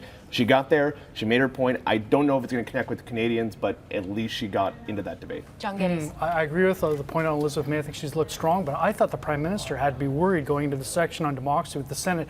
I thought he came out of it maybe at most scuffed up a bit. He sure wasn't battered and bruised by those guys. He think he held his own in that. What do you think about his answer that it's not his job as a leader to apologize for the actions of others when asked about should he apologize That's to a Canadians? tough question that Paul asked. Do you need to apologize? And given the toughness of the question, it was a little bit of an awkward answer, but man, what was he supposed to say? Cormac. Well, I think Harper was really good on the question of separation. When that came in and Mulcair and Trudeau were going after each other, that was probably one of his stronger points. But then he was on the hot seat again, taking a lot of attacks, and we've heard that is not true so many times throughout this debate. I think Trudeau as well has performed well, especially on the issue of the Senate, saying broken promise many times. Harper taking a lot of heat tonight, and Canadians are piping up about these very issues right now on Facebook. Roger Peterson with how you have been responding. Roger. Thanks very much. And Kevin Chan, the head of public policy from Facebook. We've been talking about the polls that have been going on live all night. The latest one about first past the post, Trudeau in favor of that. Look at the number. Yeah, this is a clear preference, right? 83% of Canadians watching today, polling, think that we should change the system. Not surprising when you think about what this has been, governments, how important this has been to people for the last few months. Yeah, sure. So oftentimes people will say that governance doesn't matter, but when we look at the map and process doesn't matter, we see a clear preference, second highest topic discussed for this election. All right, an important idea that's been discussed tonight. We'll hear more about it over the next few months. Be sure to, we'll head over now to Gord Martineau. Gord? Roger, thank you. Be sure to tune in immediately after the debate on Omni and citynews.ca as we explore all the issues on a number of fronts, from how Canadians are responding in person and online, and to our panel of experts. And we'll hear from Paul Wells, the moderator, about being in the middle of all the action. And that's where we're going right now. The four party leaders are here in Toronto to take on the final issue.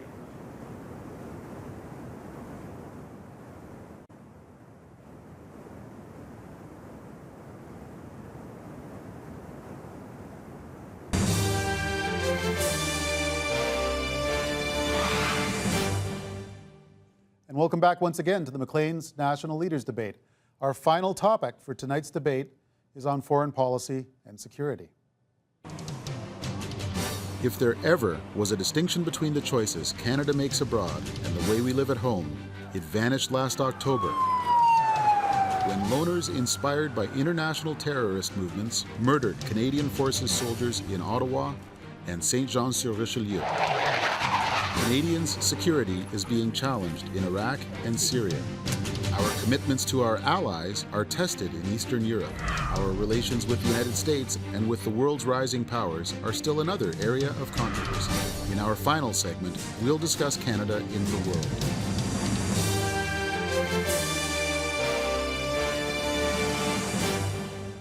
Our first question on this goes to Tom Mulcair.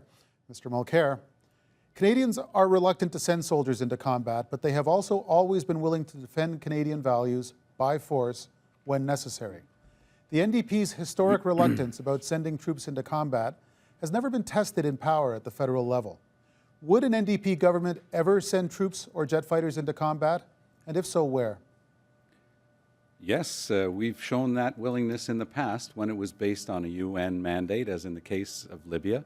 We agreed with the first two parts of that, the two votes in the House, and then we withdrew that when they changed the nature of the mission that they were asking us to support. Prime Ministers consulted me on sending in Canadian airlift capability into Mali, and we agreed with that. So yes, there will be times when that will be appropriate, but before I would ever send in our brave women and men in uniform and risk their lives, I will think about them, I'll think about their families, and I'll make sure that we have a clearly defined mission and a clear exit strategy. That's why when Mr. Harper started his most recent adventure in Iraq, we said, no way, this is not something that Canada should be involved in. Now, every single person on this panel, Paul, agrees with the importance of fighting terrorism, but the question is, when do we put Canadian troops in harm's way? And we thought that in that case, it was inappropriate. All of Canada's traditional allies, the United States under a Democratic president, the United Kingdom, and France support the mission against ISIS in Iraq, and to some extent in Syria. Is that not a broad enough consensus? Multilateralism has always been a Canadian approach. But don't forget, you've just named a few NATO allies, but this is not a NATO mission. This is an American-led mission. This is not a United Nations mission, unlike the mission I just referred to in Libya a couple of years ago. So we think that we are taking a wrong-headed approach here, and we know that a lot of the horrors that we are seeing are the direct result of the last misguided war, and I think that, frankly, Canada got it right when we said we would stay out of the 2003 war, and we are seeing the results of that wrong-headed decision now. Thank you, Mr. Mulcair. The first response to you goes to Elizabeth May. Thank you. Mr. Mulcair, with all due respect, that second vote where every single New Democratic Party member voted for the continued bombardment of Libya took place after the mission had changed. The UN sanction and approval was for responsibility to protect civilians in Muammar Gaddafi's Libya from Muammar Gaddafi. At the moment that we, as a country, Canada, said, oh, the rebel forces, they're the legitimate new government of Libya. We did that knowing full well those rebel forces included al-Qaeda. I was the only member of parliament who voted against continued bombardment because it seemed pretty clear to me that with a peace offer on the table, we should take that ceasefire and see if it would work. The warehouses full of armaments that belonged to Gaddafi in Tripoli and throughout Libya ended up being emptied out by hoodlums and terrorists and ended up destabilizing Mali, and some of those very weapons ended up in the hands of ISIS. So the question is, how could we as a country that has always stood for peacekeeping and ceasefires, why did every NDP member vote to continue bombardment when everything I just said was already clear? Well, I guess, Paul, that the answer to that is that we're always going to evaluate it based on whether or not it is a United Nations mission. And indeed, when it had become clear that it had morphed into a mission for regime change, the NDP did not vote for it. So that shows the subtlety of our approach. Ms. May is opposed to every single possible use of our military. Mr. Harper is in favor of every single possible use of our military. We're going to take a balanced approach that will take into account traditional Canadian values and multilateralism. Justin Trudeau, while I'm doing this tour of parties that aren't in government and asking about when they would use force, do you think that we need a United Nations mandate before we send Canadian troops abroad? No, I think it's certainly a clear indicator that we should be involved, but there are other situations in which we shouldn't. I mean, I've supported our engagement in Afghanistan. I certainly supported our engagement in Kosovo. And the fact is that I'm proud to actually have among us in our great team of candidates the former commander of the Army who was on the ground in Afghanistan. So the Liberal Party knows that Canada has an important role to play around the world in promoting peace and security. Where I disagree with the Prime Minister on this current mission is not that Canada shouldn't have a role against ISIL. I absolutely believe we should.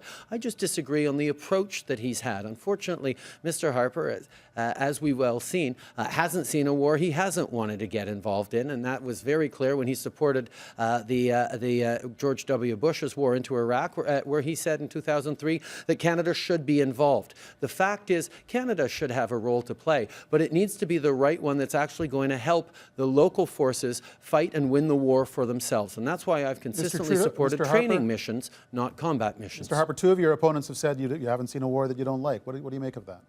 Well, I don't think this government has actually got involved in very many military actions, but we are certainly involved in one now against ISIS, the so-called Islamic State, in Iraq and Syria. And it's not true what Mr. Mulcair says. Not a few NATO allies. All of our NATO allies support this.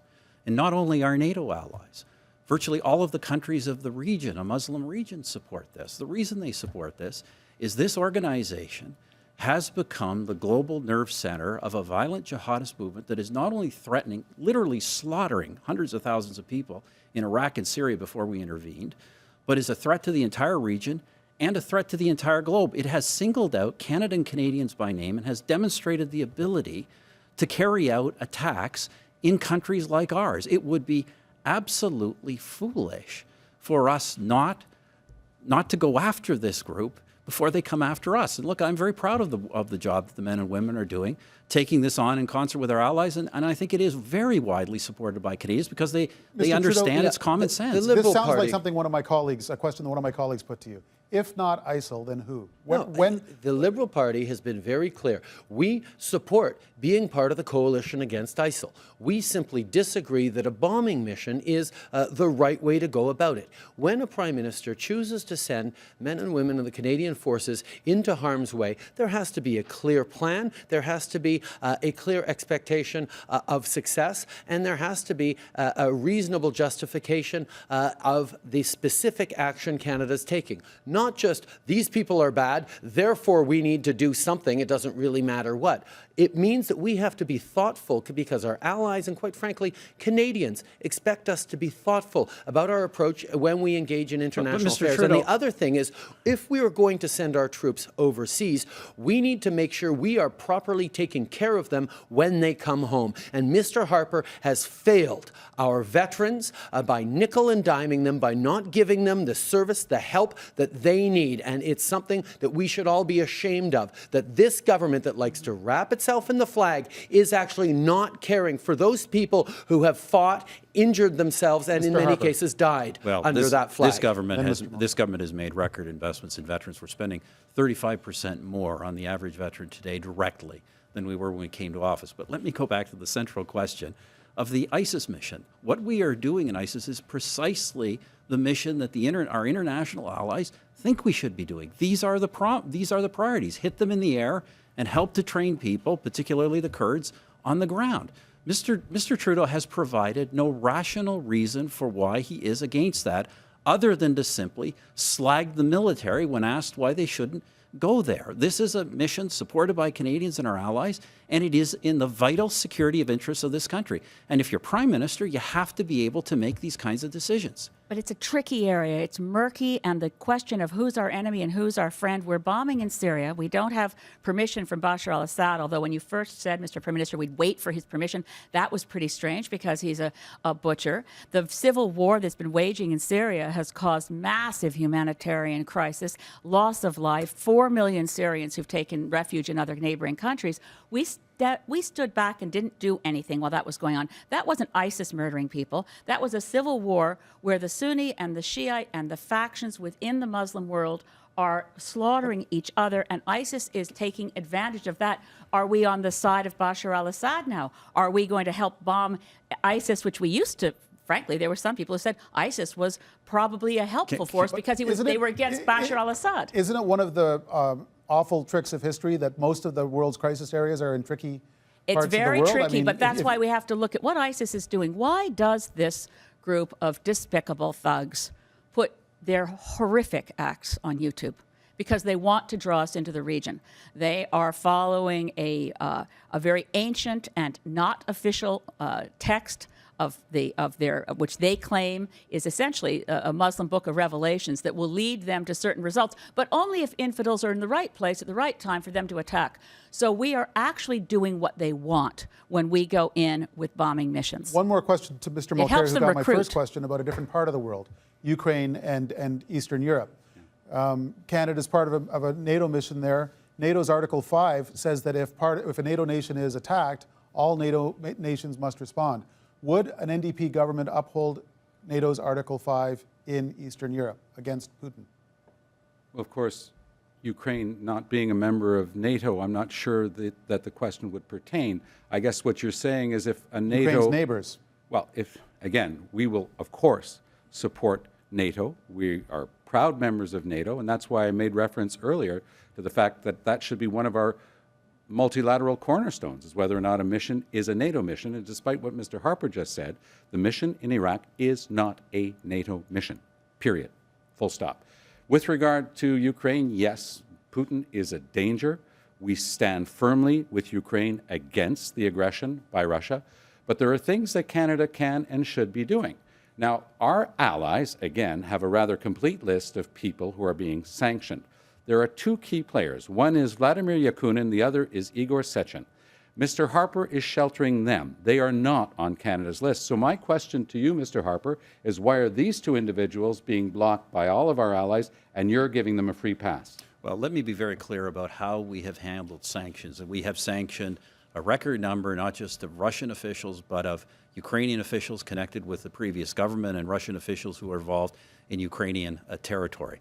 All the allies have slightly different lists because the objective in all of these things is to make sure we do maximum damage to Vladimir Putin and to the Russian economy while trying to minimize damages to our own. Where all of our allies list people we follow invariably with those lists, and they do the same Paul, thing. these two individuals are on the list of all of our closest allies. Mr. Harper is refusing them to put them on Canada's list, and now he's refusing to tell Canadians why. On that note, we're going to wrap up this part of this segment on foreign policy and security, but we're heading into one final round of questions. And that question goes to Justin Trudeau from the Liberal Party. Mr. Trudeau, you've had to make difficult decisions on issues of war abroad and security at home, opposing the government's decision to take part in the international action against ISIL in Iraq and Syria, supporting the anti-terrorism legislation, Bill C-51 in Parliament, even though you say you would change it later. Why do these issues raise the most persistent questions about your judgment? The fact is, the Government of Canada and the Prime Minister is expected to do two things by Canadians. The first one is to keep us safe. The second is to uphold and defend our rights and freedoms. Now, Mr. Harper doesn't think we need to do anything more to protect our rights and freedoms, and Mr. Mulcair, with his position on counterterrorism laws, doesn't think we need to do anything more on security. The Liberal Party has been very clear.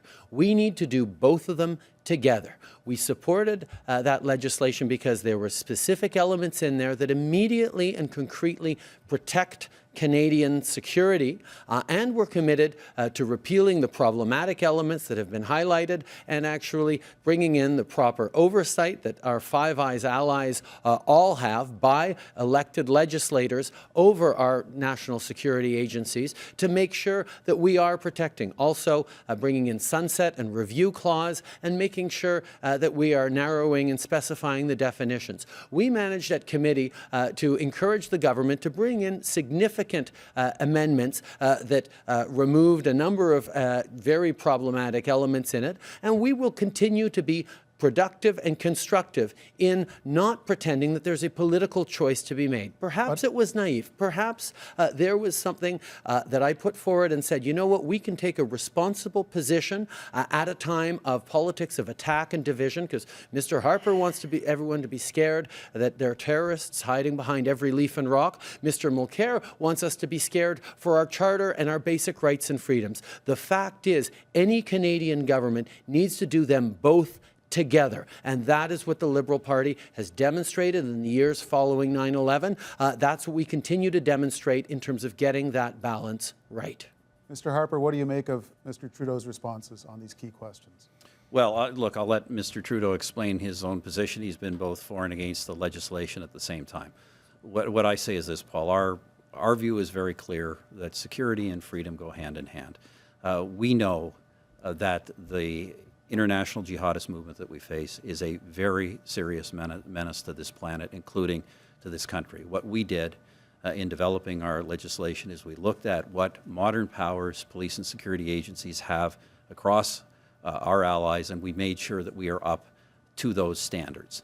We've also provided, Mr. Trudeau talks about oversight, we have moved our oversight in a very different direction, not having politicians do oversight. We have oversight done by independent experts, by people who are experts in the field, an independent committee, and they are chaired, and those chaired by prominent former judges. I think that is a robust system. When you support parliamentary oversight of processes like these, when you look to the core why did of you the change your Reform mind? Party, Is it because you don't like was what it these was all politicians? about. No, I don't support this kind of oversight. I support parliamentarians' oversight on legislation. That is our role, to draft laws, to make laws. When it comes to the operations of government, the operations of security agencies, I don't think those things should be politicized or done by politicians. I think they should be done by experts and by judges who protect our rights, and that's what's being done. There is no expert oversight of C-51. There's no oversight at all.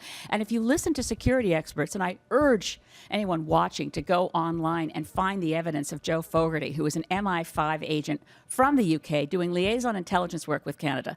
This C-51 Anti-Terrorism Act makes us less safe. It is not confronting terrorism. It is very likely to make us less able to disrupt plots, while at the same time eroding our freedoms. And under Joe Fogarty's evidence under oath was that this legislation is dangerous, and that when asked by contacts and colleagues in the UK, is there anything Canada is doing that the UK should emulate? He said, absolutely not. They're sitting on a tragedy waiting to happen. Tom Mulcair, I suspect you have something to say about all this. We all agree, Paul, that we have to, whoever forms government, make sure that we protect Canadians from terrorism. There's no disagreement on this panel about that. But we strongly believe that you have to do that without trampling on the rights and freedoms of Canadians. Now, when a series of former prime ministers, Supreme Court justices, the top legal experts in the country all concur that Bill C-51 represents a real threat to our rights and freedoms with nothing in return, because there's nothing in there that wasn't already captured by existing legislation, then we have one clear answer to the Canadian voting public. The NDP will repeal Bill C-51. Well, this and is not this introduce is an any legislation to give any new tools to police or to CSIS? If there is evidence that something's missing, for example, the Conservatives left completely silent the question of domestic radicalization. And the problem is, of course, some of the code words used by the Conservatives has been very worrisome. For example, President Obama will talk about working with houses of worship and religious leaders. Mr. Harper points out and singles out mosques. He knows why he's using that language. He has a backbencher who said that Muslim women should get the hell back where they came from, and he's about to sign that person's nomination papers.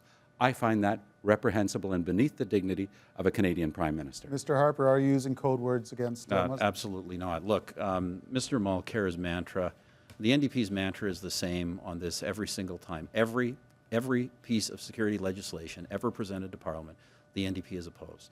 What we have done in the latest security legislation are things like allowing security organizations to share information on terrorist threats, allowing them to intervene before plots develop, to prevent the very kind of thing that happened in Saint-Jean in October. It is important, I believe it is important, that we call the international jihadist threat exactly what it is. And anyone who thinks that is somehow labeling Islam, Muslims are the vast majority of victims of this movement. Muslim minorities are a particular focus of our international efforts to make sure we protect people, not just in this country, but around the world. If you're not prepared to call the threat we face by the name it is, you are not prepared to confront it, and we need to confront it as a country. Elizabeth May. C-51 does not do the things the Prime Minister just said. This legislation fails, as Mr. Mulcair said, to bring in any efforts, which the UK have brought in their legislation, to confront the risk of radicalization. We can abort terrorist plots without C-51. We got the 18 in Toronto. We arrested young people who were about to leave Montreal. That was all before C-51 was passed. C-51 creates a secret police under CSIS with no reporting requirements to the RCMP, none. And it will create separate security espionage groups, not knowing what the other is doing. This legislation must be repealed. And then we should go back, look at the recommendations to anyone here, and I hope to be playing a key role in the next Parliament. We must look at the recommendations from the Air India inquiry, from former Justice John Major. We must look at the recommendations from the Maher Arar inquiry and use those recommendations as the basis for drawing up legislation that could work. This is a disaster. Justin Trudeau, I want to come back on C-51. Are you surprised by the reaction to your stance? Liberal members cutting up their party cards, Liberal members leaving your party to support the NDP over this issue? No, I think this is an issue that people are quite rightly worked up about. There's an awful lot of fear and division going on in politics these days, and one of the things that the Liberal Party is focused on is taking responsible decisions, and that means there will be people disagreeing on the left and on the right with our positions, and I'm fairly confident, I am confident that we have the right position here. We need to talk a lot more about addressing radicalization, working with various communities to make sure that we are engaging in the kind of counter-radicalization that other countries have done successfully, and that a country like Canada, particularly a country that is so strong, not in spite of our differences, but because of those differences, we need to reduce the kind of politics of fear and division and actually work together to make sure that we're keeping Canadians safe. And that's certainly something that the Liberal Party knows we need to do a lot more of. Let's talk about the issue of preventing and countering radicalization. There are important measures in C-51 to stop the advocacy and promotion of terrorism. But the fact of the matter is, the reason we have had such success in this country in breaking up plots before they have occurred, and we know what some of those are, is because our law enforcement and security agencies are working more closely with communities that are vulnerable than anywhere in the world, and they get great support. And that is because we have strong policies that promote multicultural and cultural integration in this country. And that's why we don't have the kinds of problems in Britain and elsewhere. And these are exactly the kinds of policies the Government of Canada and its agencies are doing today. Mr. Mulcair. Mr. Harper's approach has left us weaker and less respected on the world stage. For the first time since the United Nations was created, Canada missed its turn on the Security Council. And by the way, Mr. Harper, we weren't thrown out by dictatorships. We were thrown out by longtime allies like Portugal and Germany, who simply don't recognize the Canada that you're projecting onto the world stage. We can get back to a Canada that's respected on issues of international aid and development. We'll put back the international aid budgets that Mr. Harper has cut. We'll protect, defend, and promote those Canadian values on the international stage.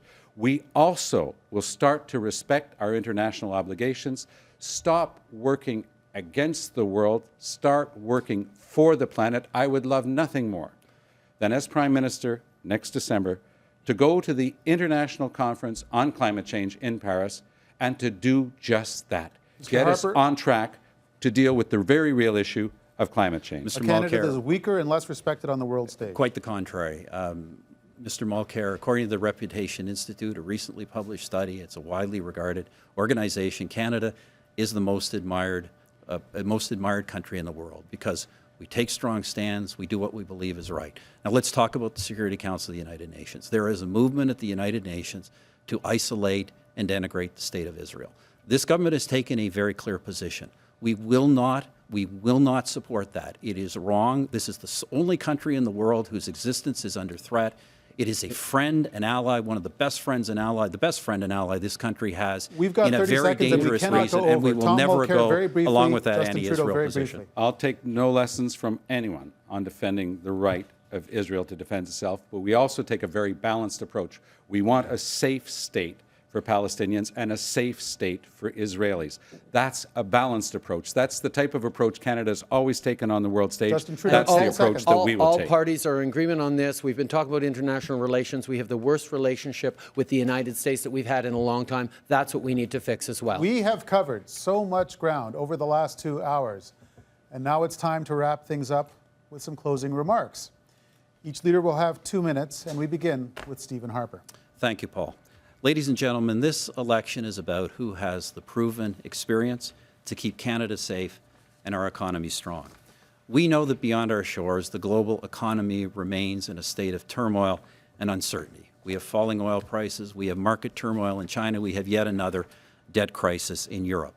But through it all, since the end of the global financial crisis, we have the best economic growth, the best job creation, and the best growth in middle-class incomes among any of the advanced developed nations, while other countries are descending into spirals of debt and deficit with tax hikes and cuts to their programs and services and economic stagnation. In this country, we have a balanced budget with lower taxes, increased money for the things that matter, transfers for health care, education, for infrastructure, and for benefits for families like yours. The other parties want a different course.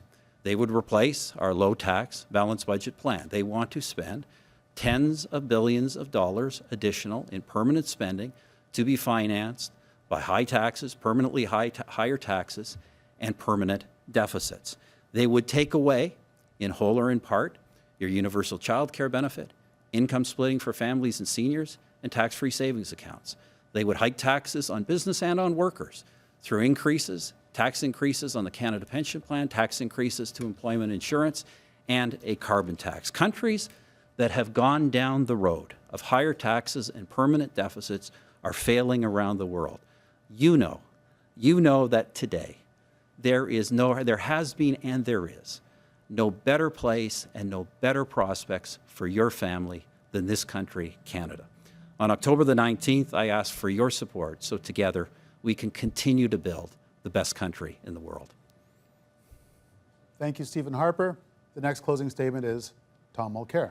Thank you, Paul. I'd like to begin by thanking Maclean's and Rogers for organizing tonight's debate, and thank all of you at home for joining us in the middle of the summer. In this election, there is a clear choice.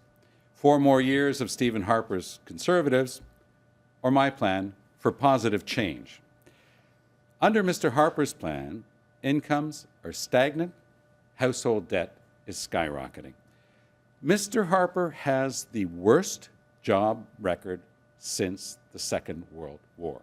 He's run up 8 deficits in a row and added $150 billion to Canada's debt.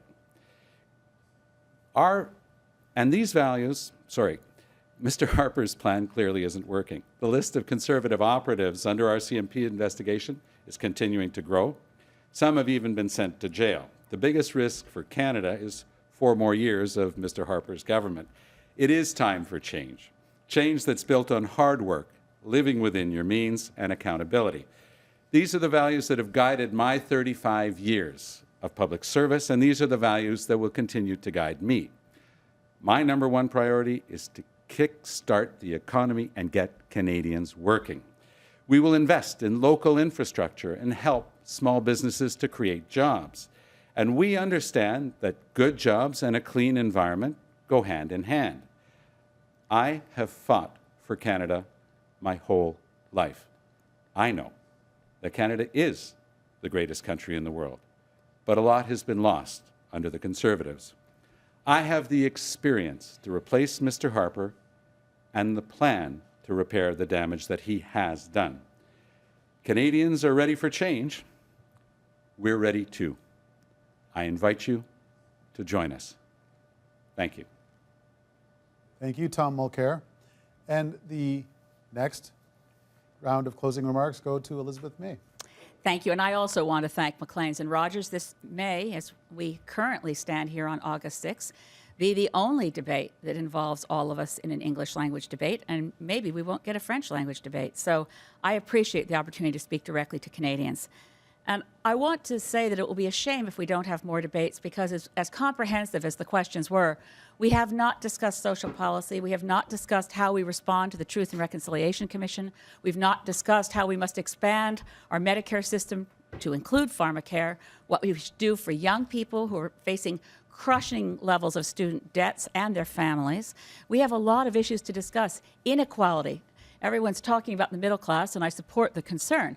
But the 86 wealthiest families in this country have the same combined wealth as the 11.4 million Canadians at the bottom. 1/3 of Canadians have the combined wealth as the top 86 families. We have to address this. So I ask you to consider the Green Party. I ask you to get to know us.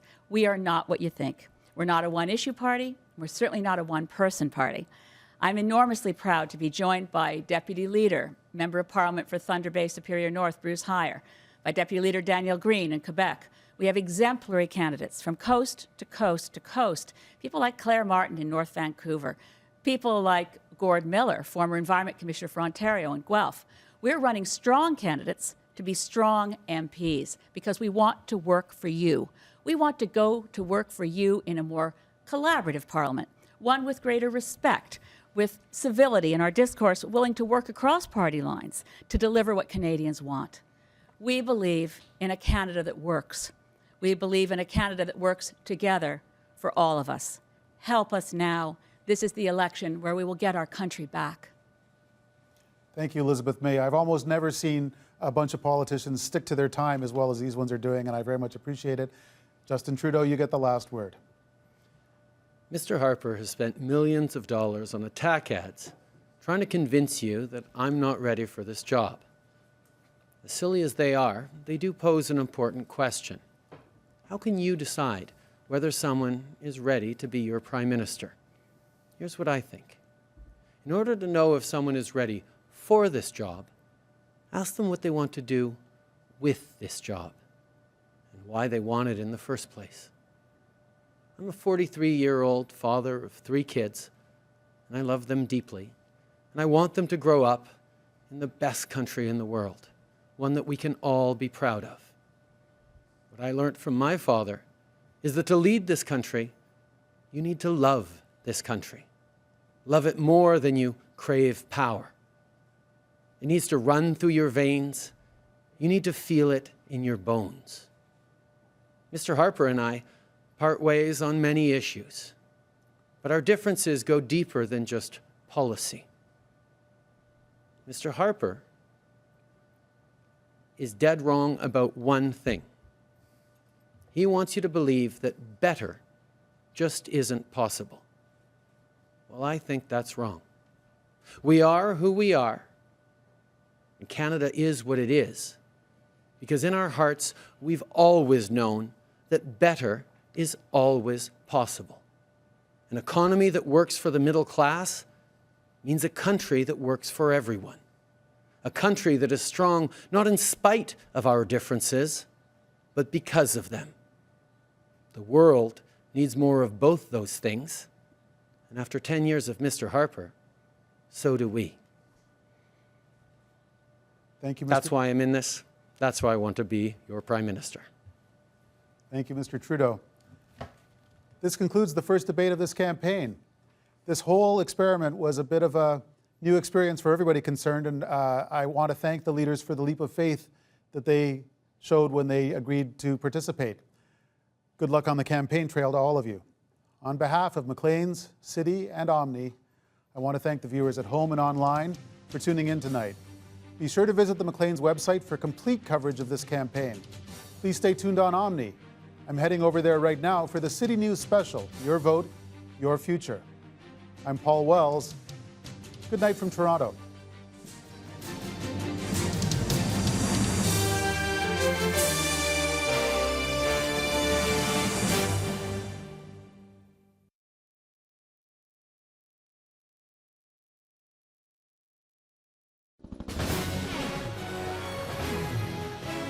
A country's future. I don't really think that he's got a good track record on spotting when this country is in a recession. You have completely become disconnected from the reality that people are facing right across the country. And I'll tell you what won't grow our economy.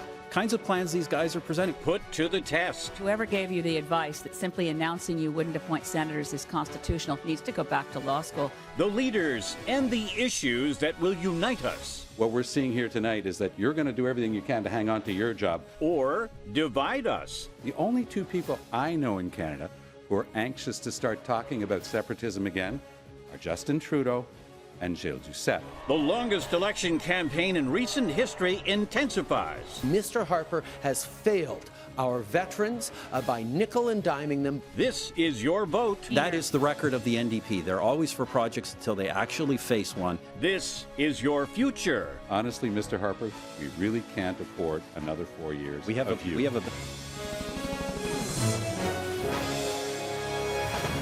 Good evening. Is the debate over? Or has it just begun? From the issues to the punches and counterpunches, we take you coast to coast as Canadians give their take in person and online.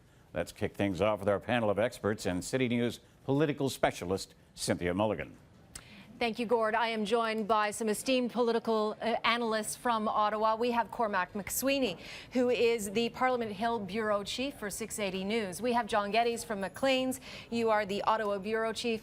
And Justin Ling from Vice, the parliamentary correspondent. So I'm going to start with you, Justin. Who do you think won and why? This is going to be an unsatisfying response, but really, in a way, they all won and they all didn't win. Kind of nobody won, everybody won. The secret is that campaigns don't necessarily want to win. Thomas Mulcair probably had the expectation of coming out and just eviscerating his opponents. He didn't do that. He looked strong on certain issues, looked weaker on other parts. It looked a little confused, a little vague at some parts. But Trudeau needed to exceed expectations. He did. Harper needed to stay standing. He did. May needed to kind of get a word in edgewise and make her points, insert herself into the debate. She did that. She was very articulate. Exactly. They all played up their strengths. They played down their weaknesses. They managed to highlight their opponent's weaknesses. I think they all did their job. What comes out in the wash, I think, is to be determined for tomorrow. So has anything changed? Bill? I don't know. I think that though if you think about who had something to lose here, surely Stephen Harper was the guy. He knew he was going to be under attack, and he was under attack more than any of the other leaders on the stage. And I don't think he came away from it bleeding. I think he came away from it standing, looking fairly solid on most of the sections. Probably strongest, I thought, in the democracy section, which honestly I thought would be his weakest section going into this, just because he seemed so vulnerable in the Senate. Elizabeth May was interesting, wasn't she? She can tend to ramble at times, but she didn't tonight. She was quite focused and precise, and it was impossible not to want to listen to her, even though Trudeau, really. I mean, factually, she doesn't really have the same political standing as the other people who were up there behind the podium. You could tell that she was ready for this debate. She was ready to go at Harper, as she had in the past in 2008 when she took part in that debate, and then she was shut out in 2011. She wanted a chance to redeem herself with this one. I think she did, but she also was able to go after NDP leader Thomas Mulcair, which is where she's going to sway some voters. In Vancouver, or Vancouver Island, sort of BC mostly. Yeah, it's going to be one of the battlegrounds that that the Greens are going to do battle with the NDP. They're going to try to take seats from them. She needed to go after Mulcair, and especially on the BC issue of the Kinder Morgan pipeline, she did. Trudeau was far more aggressive. I would say out of all of them, than Mulcair, he was the which most is not aggressive. The way we normally see those two guys. Exactly. So let's look at an exchange between Trudeau and Harper on the economy. For 10 years, the approach that Mr. Harper has taken has simply not worked for Canadians. He has consistently chosen to give opportunities and tax breaks and benefits to the wealthiest Canadians in the hopes that that would create growth. But that's not happening, and that actually goes to the heart of the question that's being posed in this election campaign. Is Stephen Harper's plan working for you? He took a decade of surpluses and turned it into 8 consecutive deficits.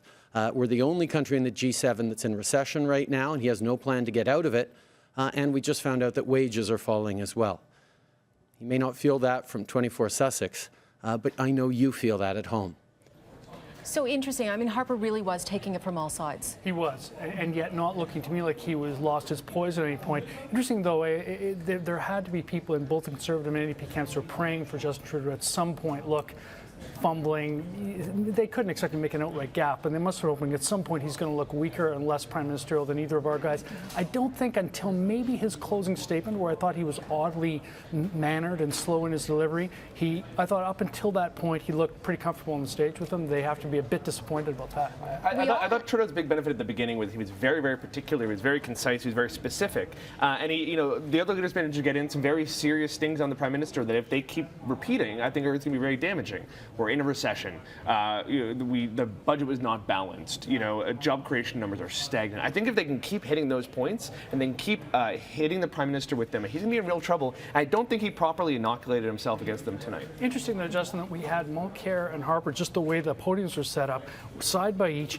Those of us who watched them going at it in Parliament must have been thinking, well, okay, that's good positioning for them to have some more. I didn't think really there were much fireworks between them. There were some good exchanges, but almost that was intentional. More fireworks. The NDP propagandists that I spoke to before the debate told me this is not going to be question period. We don't want it to be. They wanted to seem more prime ministerial and less pugnacious, right? I was surprised at how long it took Mulcair to really hit his stride. We all went, there he is. Yes. Let's listen to that for just one moment, Cormac, and then you can comment. Mulcair on the environment, where we finally had that aha moment. He's back. With regard to Energy East, it could be a win-win-win. Better price for the producers, more royalties for the producing province. It could also help create those jobs in Canada. And of course, it could help with Canada's own energy security. But here's the rub. Mr. Harper has gotten the balance all wrong. He has scrapped a series of important environmental laws, starting with the Navigable Waters Protection Act. Species at risk has been affected. Fisheries. Cormac, your thoughts? Well, I think at the start of the debate, Mulcair was trying too hard. He was probably told how to look, how to act, how to smile. Looking into the camera too much. Yeah, definitely. Yes. Way too much. So it came off as kind of fake almost in a way. He was trying a little bit too hard. And then I think he dropped that as he got a little bit later into the debate, and he started to become the Mulcair we actually know and see in question period, as John was mentioning a little bit earlier. And that's when he really hit his stride. That's when he really started to go after people, yet also make his point effective and get his message across. Yeah, Mulcair's a nerd at the end of the day. He wants to be able to stand up there and recite you the most intricate levels of policy and the most intricate levels of his experience and his research and everything he's crammed into his big egghead. And that's what he got to do there. And he got to stand up and he got to clobber the Prime Minister by saying, you failed here, you failed here, you failed here. And he got to make a very coherent point in that we should be keeping energy jobs here in Canada rather than exporting them to China or the U.S. Did you see the exasperated look on Harper's face, though, as he looked over at Mulcair? To me, that's sort sort of a classic sort of thing about their relationship, eh? Mulcair hammering, Harper looking, oh Lord, not this guy again. So there was a really interesting exchange between Trudeau and Mulcair on national unity, where Mulcair was goading Trudeau. So we're going to pull that clip up, and it's about another national referendum, sovereignty +1. So let's listen to that for a moment, and Trudeau's interesting response. Mr. Trudeau has an obligation, if he wants to talk about this subject, to come clean with Canadians. What's his number? What is your number, Mr. Trudeau? First of all, Mr. Mulcair, I don't question your patriotism. You haven't answered. The question is, why is your policy Justin? so reckless? You want a number, Mr. Mulcair? I'll give you a number. 9. My number is 9. 9 Supreme Court justices said one vote is not enough to break up this country, and yet that is Mr. Mulcair's position. He wants to be Prime Minister of this country, and he's choosing to side with the separatist movement in Quebec and not with the Supreme Court of Canada. And he's bringing this up. It's his policy to repeal the Clarity Act. He quietly put forward a bill in the House of Commons on that. He announced it very loudly when you put it in the House French. of Commons. He very loudly announced it in French 6 weeks ago at the Saint-Jean-Baptiste parade. Interesting moment. Some fireworks. Couple Montrealers going at it. They feel the stuff in their marrow-bone. It's mother's milk. Yeah, well, what Trudeau got to do here, he got to play very specifically to Montrealers and Ontarians, especially those who lived through the last 2 referendums.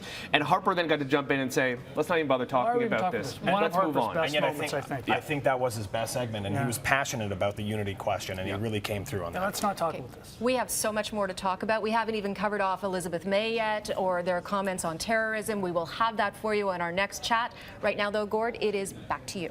All right, Cynthia, thank you. We have been coast to coast all night, watching the discussion unfold and the gloves drop. Live look now at St. John's, Newfoundland. The crowd there at Memorial University wrapping up for the night, but not until telling us who they think stole the show. None of the party leaders have really talked about post-secondary education, and coming into this election debate, students from coast to coast to coast, I think we're looking for some commitments on building a stronger economy, and you can't be talking about building a stronger economy without talking about investments in post-secondary education. They haven't really told us why their opinions matter, why we should vote with them. However, I do think Elizabeth May has brought forward some good ideas, except for when she's been interrupted, and I think that Thomas Mulcair has really done a good job at staying on the party line. It's kind of difficult to be talking about the federal election and to be talking about the economy without talking about the fact that youth unemployment is twice the national average. And speaking of coast to coast, Twitter's been heating up across the map. Melanie Ng is here now with that. Mel. Well, that's right, Gord. I am here with Steve Laterante from Twitter Canada, and Canadians really speaking out online, not being shy whatsoever. Yeah, if you look at this chart, you can really see the conversation pick up. And, you know, Twitter is good at a lot of things, but the one thing it's really, really great at is that live real-time conversation. So, you know, you look at this, you see almost 200,000 tweets while the debate was happening. Those are people sending messages. They're talking to each other about what they thought was important. You know, all these things happening as they're watching, sitting on their couch, you know, seeing what somebody else is saying, commenting on what the leaders are saying. You know, it's powerful, it's quick, and it's happening right there. And you can see that huge inflection in activity. You see the massive spikes here. Now, this is across Canada, of course. And around the world. You know, we were looking at maps earlier where you can see people tweeting in Australia, in Germany, England. You know, you can be anywhere and watching it online, of course. So, you know, people that would have been restricted in how they watched it before can now all be part of that conversation. Pretty incredible. Let's break it down a little bit further and see what's happening with these leaders, because going into the debate, Elizabeth May was really nowhere to be seen originally. Yeah, and this is incredible when you look at this, because what you're seeing is, you know, she ended the debate tied with Trudeau for the share of conversations. That's people mentioning her name, essentially. And when she went into this debate, she was nowhere to be seen. And as she made her opening statement, all of a sudden, people were like, wait a minute, you know, let's talk about Elizabeth May a little bit more here. That's right. And you see where she ended up, actually very, very high. And, you know, she charted consistently through the night. She stayed there, basically trading support with Stephen Harper, where people talked less about him. Going in, that's all they talked about. She took some of that voice away from him. Interesting. We're seeing this all happen in real time.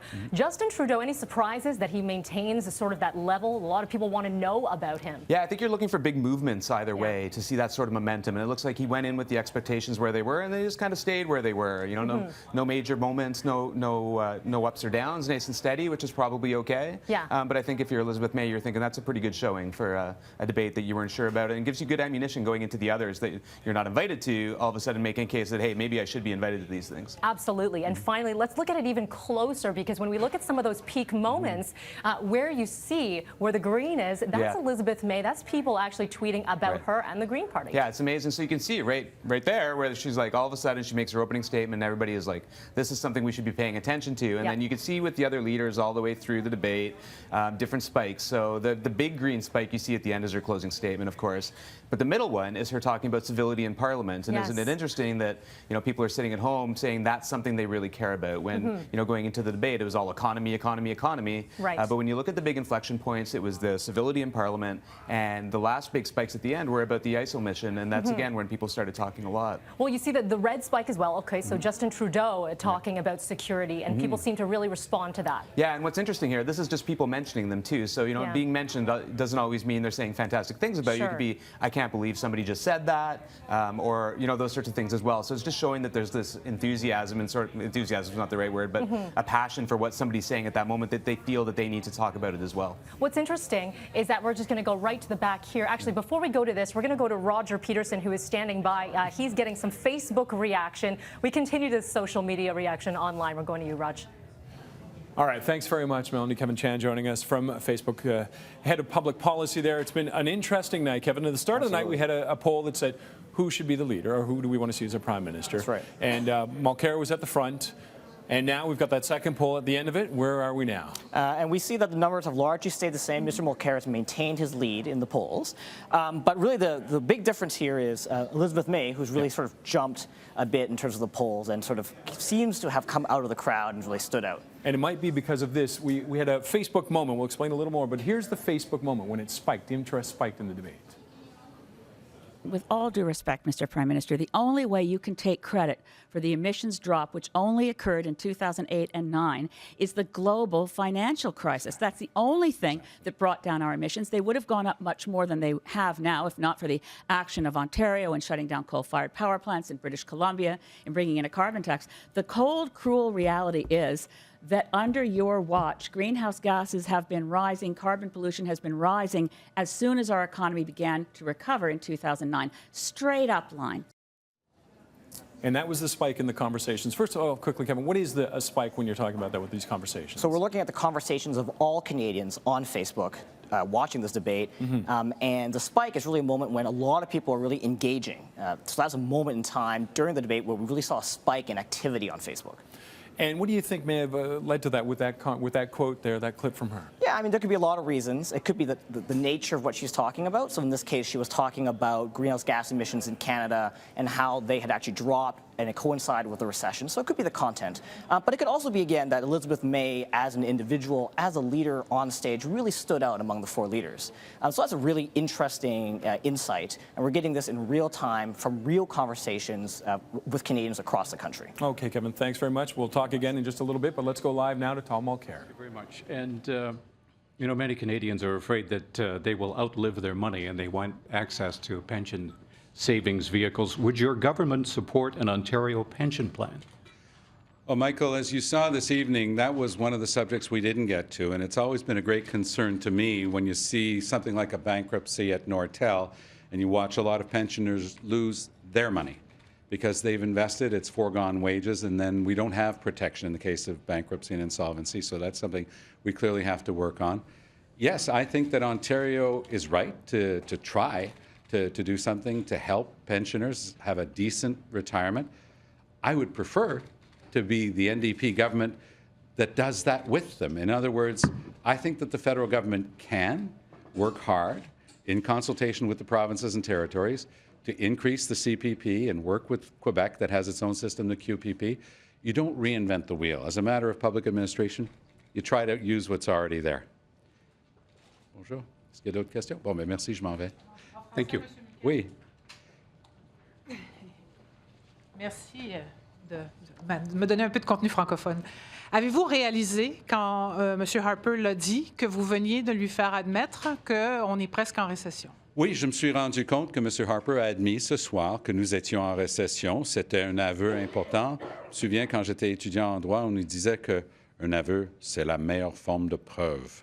So yes, we realize this evening that Mr. Harper is now willing to admit that we're in a recession. And as they taught us in law school, an admission is the best form of evidence. So he admitted that.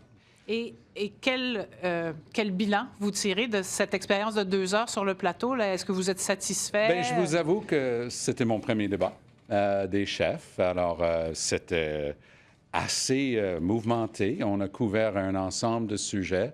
J'ai beaucoup aimé l'expérience et je pense que surtout, on a réussi notre pari. On voulait surtout prouver qu'on était capable de remplacer la politique de peur et de division de M. Harper avec une politique positive, optimiste de ce qu'on peut réussir ensemble.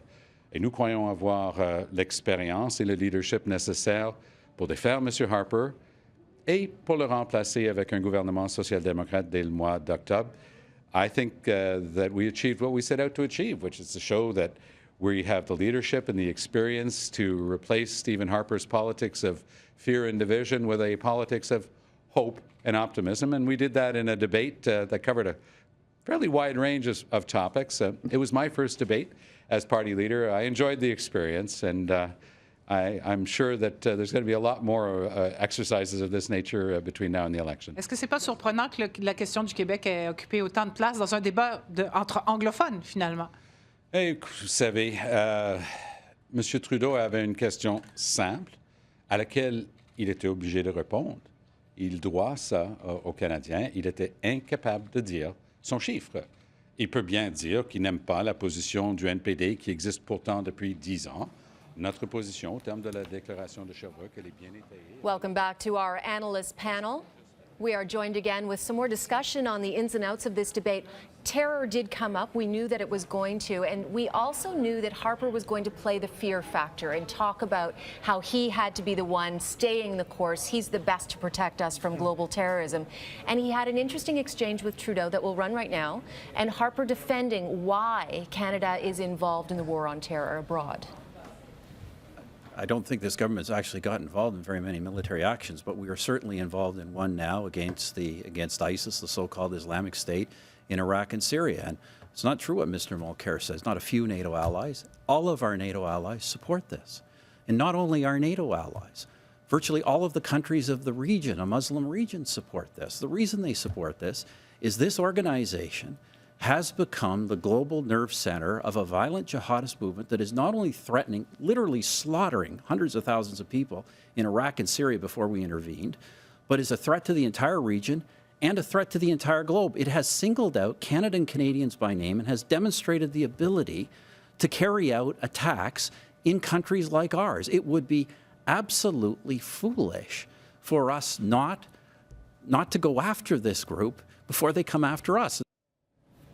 I thought that was his most real, intense moment. Yeah, I thought he was very strong there. I thought he was able to look at the other leaders and say, your positions are foolish. And I think Canadians actually buy that. Canadians buy that maybe there is something worthwhile in stopping what is currently probably the biggest genocidal force in the world. I think Canadians remember Rwanda and remember the Liberal leader at the time saying we're not doing enough. And I think Canadians look at this and they buy Harper's lines on this. It's the sort of issue in which the serving Prime Minister has an obvious advantage. It's not true of every issue at a debate list, but on these kind of foreign issues, there's a natural tendency for people to want to hear what the sitting Prime Minister says and give him a fair amount of benefit of the doubt that he's seeing things with a sort of a sober eye. And I think Harper plays that one pretty well.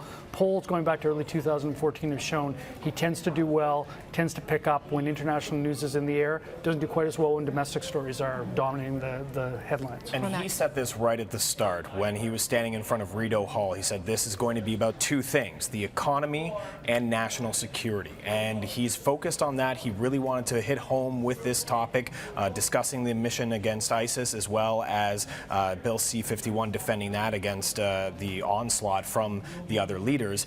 But he stood his ground on this and he was very passionate about it. I think he scored a lot of points and he also really did spell it out when he said, if you want to be Prime Minister, you have to make these tough decisions. That was a good moment of his. Okay, we are going to wrap this up for now. We will be back with more of this discussion. Right now, I'm throwing it over to Tammy Sutherland, who is at Seneca College with the youth vote on foreign policy. Tammy.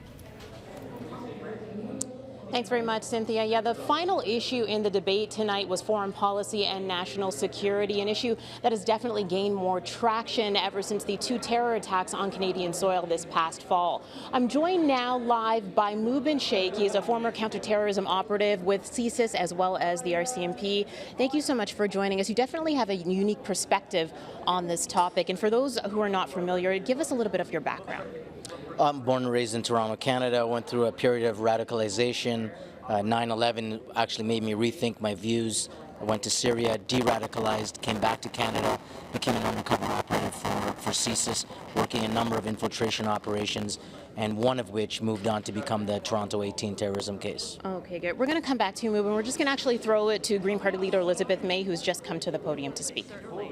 A very positive experience, and I think with the other leaders we displayed an ability to discuss issues in, for the most part, a civil fashion, and I'm open to any questions you might have.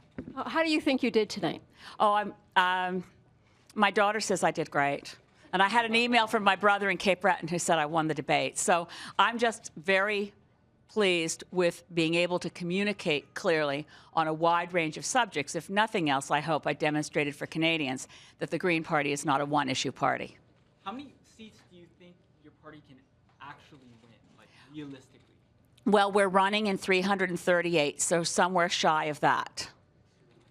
I think realistically we can win many more seats than we have now, and I'm not prepared to put a number on that because I'm a little bit superstitious, I should say. But I'm very confident we'll win a good number of seats, and in a minority parliament, which is the point I was trying to make tonight as often as I could. In a minority parliament, a group of members of parliament in a party that's prepared to be collaborative and cooperative can actually make the difference between an insecure, fractious 2-year parliament and a productive, hard-working 4-year parliament. So in a parliamentary democracy, a group of Green MPs elected in this next election will change the nature of parliament as well as improving the level of government and the quality of government Canadians receive. Any other questions? Yeah? Oh, that's why you thought there were no more questions. I get it now. Okay. Line up at the mic. Okay. In 2011, a lot of the debate revolved around the issue of coalition. We didn't see that tonight. Why do you think that is? Is that... In 2008, we actually didn't discuss a coalition in 2011, the actual... sorry. Oh, and in 2011, of course, I wasn't in those debates. I watched them. I don't recall that the coalition issue came up very much as a discussion point in those leaders' debates, but the reality of it is that we are in a Westminster parliamentary system where coalition governments are completely legitimate. We just had one in the last British government under David Cameron in a coalition with Nick Clegg. We've seen cooperation in Canada far more frequently than we've seen coalition. And that's why I drew attention to the government of Lester B. Pearson. I think, although it was 50 years ago, a lot of Canadians are very attached to the values that were exemplified in a parliament which was more respectful, in a parliament that showed a willingness to do, to really take large steps forward for the good of the whole country. Steps like our national healthcare system, and Canada pension plan and unemployment insurance, as well as the flag, were productive and extremely forward-looking steps by a parliament that was a minority. So I think Canadians know that minority parliaments can work better than majorities.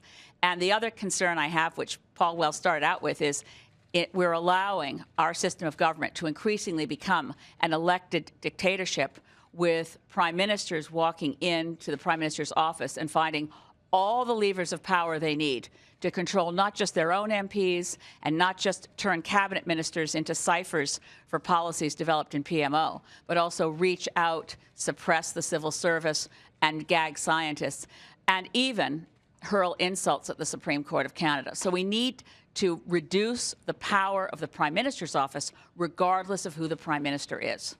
Okay,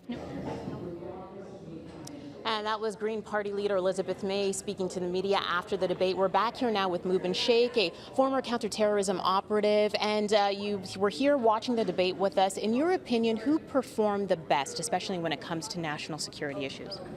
Well, I'm going to have to say Justin Trudeau, largely because of the specific points that were made. In foreign policy, he took a balanced position, criticizing the NDP's do-nothing approach versus the Conservatives' do-everything approach.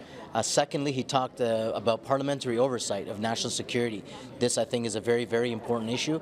While the NDP calls to repeal C-51, that really doesn't deal with laws that are already on the books. There needs to be oversight. Of course, Harper's comment was, I don't approve of that kind of oversight. But we're talking about the Parliament. We're talking about elected members of Parliament who need to be accountable to the public. Number three, Justin Trudeau is the first one to talk about counter-radicalization. That was very, very important, especially in the topic of radicalization in general. He added to that, not engaging in divisive narratives. And when we're talking about, divisive narratives, we don't want to isolate and alienate the Muslim community in particular. This is a concern that a lot of critics of C-51 have had, and rightfully so. I mean, the Muslim community, I think from the practitioner background, if you isolate and alienate the communities from which you're getting your intelligence, you're getting your undercover operators, you're going to compromise your national security. Okay. Why do you think national security is a big and such a huge issue in this campaign in this war? Well, I think fear sells, and ISIS has been selling it, and we've been buying into it. And this is something that we really need to pay attention to. Elizabeth May made a good point that if we just rush into it and say, bomb them all, this is exactly what ISIS wants. We're feeding into their narrative. We need to be smarter about it. And right now, what we're seeing is ISIS videos all the time. And so for a lot of people, this seems to be the greatest threat. But really, when you look at the numbers, it really isn't that great a threat. Okay, thank you so much, Mubin, for joining us here. We're going to send it over to Jody Vance now in Vancouver. Thanks so much, Cynthia. Thank you very much, Cynthia. We are at UBC. We are with Max Cameron, who is the director of the Center for the Study of Democratic Institutions Department of UBC here. Thank you for joining us. First and foremost, let's talk about how British Columbia was represented in this debate, in your opinion. Well, I think it was a really good debate, a lively debate. At one level, British Columbians are much like the rest of the country, so they're going to be interested in very much the same issues. This is, of course, a province that cares a lot about the environment, the issue of pipelines, of tankers, of oil spills, strong environmentalism, but at the same time, it's a resource-based economy. LNG development is critical, and so I think that it's in some respects a divided province, and I think that what we saw in the debate was the Conservatives making the case for resource development for LNG, and Elizabeth May very much taking the environmental position and putting Mulcair on the spot, really trying to press him to define his position with regard to Kinder Morgan. So those were the sorts of things I think British Columbians would be watching quite closely. Now, talk a little bit about the mood in this room, because it was quite interesting to hear the jovial side, the laughter. It was a lot of fun. We actually had bingo cards put together where people could sort of follow the discussion, and whenever a key phrase was mentioned, they'd check it off. So there was a lot of laughter and giggling. A lot of laughter and giggling here right now. It is all straight shooting right now as Justin Trudeau is taking to the podium for his post-debate presser. Let's throw it there. What are the dangers in your mind, if he is elected on October 19th, of Tom Mulcair being Prime Minister with that kind of policy? We're in a very important election campaign right now. We've had 10 years of a government that's approach has failed, particularly on the economy, and we need to make sure we're replacing that government with a better government. And that's why I'm proud of the Liberal plan we've put forward, and I'm very clear about disagreeing with my opponents on issues around the economy and other issues. And I think this debate was an opportunity to highlight those contrasts. But as for my question, my specific question, if I can just get back to it, and I won't belabor the point, although I suppose I have to, which is that specific policy that the NDP has, the one that you raised tonight and raised concerns about. Tell us now, right here, what you think the risks to Canada would be if the NDP wins with that policy.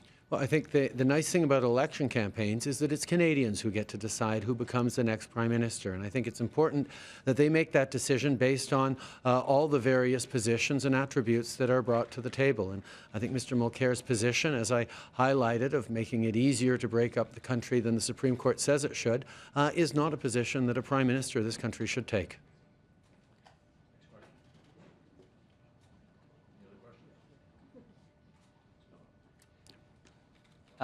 Peter Kim with Global News. I'm going to bet that there were way more young people tuning into The Daily Show's final episode than watching this debate. and that's a statement on you guys and what they think about politics in this country.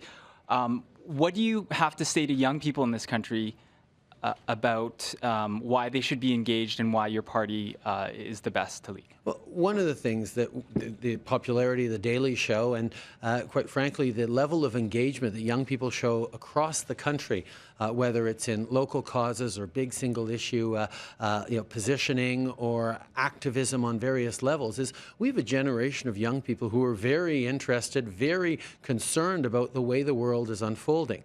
The one thing they're not particularly convinced of is that formal active politics actually has any role for them in being part of changing the world. And that's one of the things that I've focused very much on, is drawing in a new generation of young people to understand that politics doesn't have to be as cynicism-inducing as Mr. Harper has made it.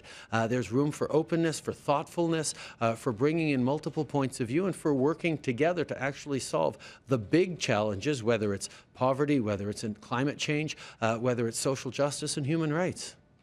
One quick question. Your closing remarks were kind of horrible. Like, what message were you trying to communicate with those closing remarks? Because they were markedly different from everyone else's. Well, what I was communicating was the connection that I've been blessed to have with Canadians all my life. The fact is, over the past 3 years, I've spent time crisscrossing this country, listening to people, talking with people, talking about the kind of future that we want to build.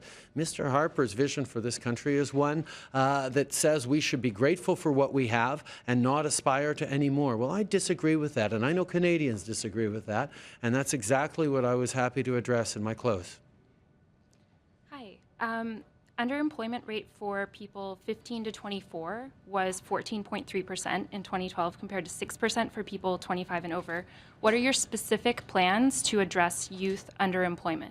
Well, the fact of the matter is we need to get young people into the workforce. We need to understand that making sure that they can start jobs, start their careers without being burdened by student debt, to make sure we're working with industries, working with corporations, working with schools and partners to make sure that there's a path to employment for young people that, quite frankly, they're worried about. We have far too many young people leaving school and having to move back in with their parents rather than start off on their own. And that's a reflection of an economy that's not growing the right way, but also of a government that hasn't invested in the kind of support for young people that we actually need. Can you be more specific?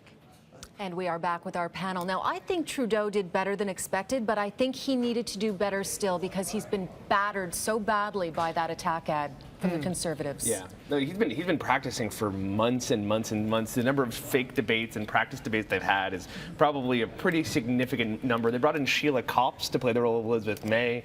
They had a whole bunch of star-studded cast of people filling in for the debate prep, and I think it paid off. They should be very happy with how he did tonight. Was it a clear win? No, but he did well. They should be happy up until the closing remarks, which he was slow and stilted on for some odd reason. And awkward. Much better in the scrums just now, so he's lucky that he had the scrums to sort of maybe erase a little bit of that closing remarks thing. I thought he spoke a little bit fast, Justin. I know you thought he was zingy. I thought he was a little rushed at times, which is usually again something we associate with Mulcair. Hey, it's funny. He got a little angry too. He was yelling a bit. I thought that was a little rough. Mulcair was getting very passionate, yeah. So good in places. It's always hard to tell. I think if you were watching the whole thing, you'd get a certain impression of him maybe being a little too hot at times. On the other hand, a lot of people are going to see the clips, and some of those clips will probably be quite effective when you see them just, isolated. And we'll be seeing them in each other's attack ads. Yeah. Oh, for sure. And that's the one big change that the Conservatives brought in with the new election laws. And what really puts focus on a lot of what everybody's been saying is that they're able to now use news clips in attack ads to either promote their leader or attack the others. And I think we will probably be seeing a few of them on Conservative attack ads at least. They generated a lot of material. Elizabeth May, were you surprised at how well she did, how articulate she was? She was really good, and I think that we knew that she had a good ability at effectively getting her point across, but as I think John had mentioned earlier, that sometimes Elizabeth May tends to ramble. She was prepared, she was on point, she kept her answers short, she attacked, she brought up a lot of examples, she proved what she was trying to say and get across, and then she really effectively got her message. And smartly, she went after Mulcair in BC. She made some specific points against him, especially on the pipeline. In the pipeline. I think what she did tonight, she didn't prove prove that she should be prime minister. What she did was she proved that she should have 2, 3, 4, 5, 6, 7, 8, 9, 10 MPs in the House of Commons sitting under the green banner. Did you notice Let's that listen to her clip. Sorry, go ahead. Why don't we take her clip on Bill C-51? She was very well spoken on this issue. For oversight of C-51, there's no oversight at all. And if you listen to security experts, and I urge anyone watching to go online and find the evidence of Joe Fogarty, who is an MI5 agent from the UK doing liaison intelligence work with Canada. This C-51 Anti-Terrorism Act makes us less safe. It is not confronting terrorism. It is very likely to make us less able to disrupt plots while at the same time eroding our freedoms.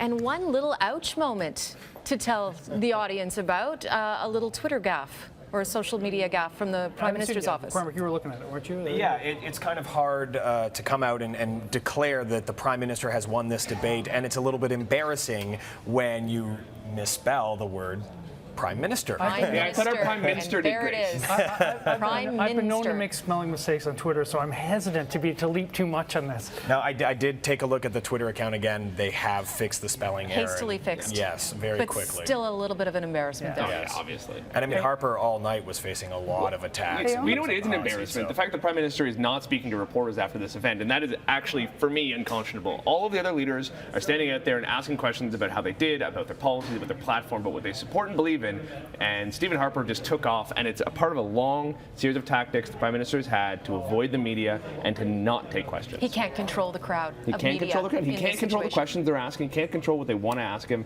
and so he just runs. And yet there he was having a pretty good night. Just one thing I want to mention as we're talking about Harper. Remember in 2011 how what we all said after the debate was it was odd how he did not engage with the other leaders. He refused to look at them. He would only engage with the camera or occasionally the moderator.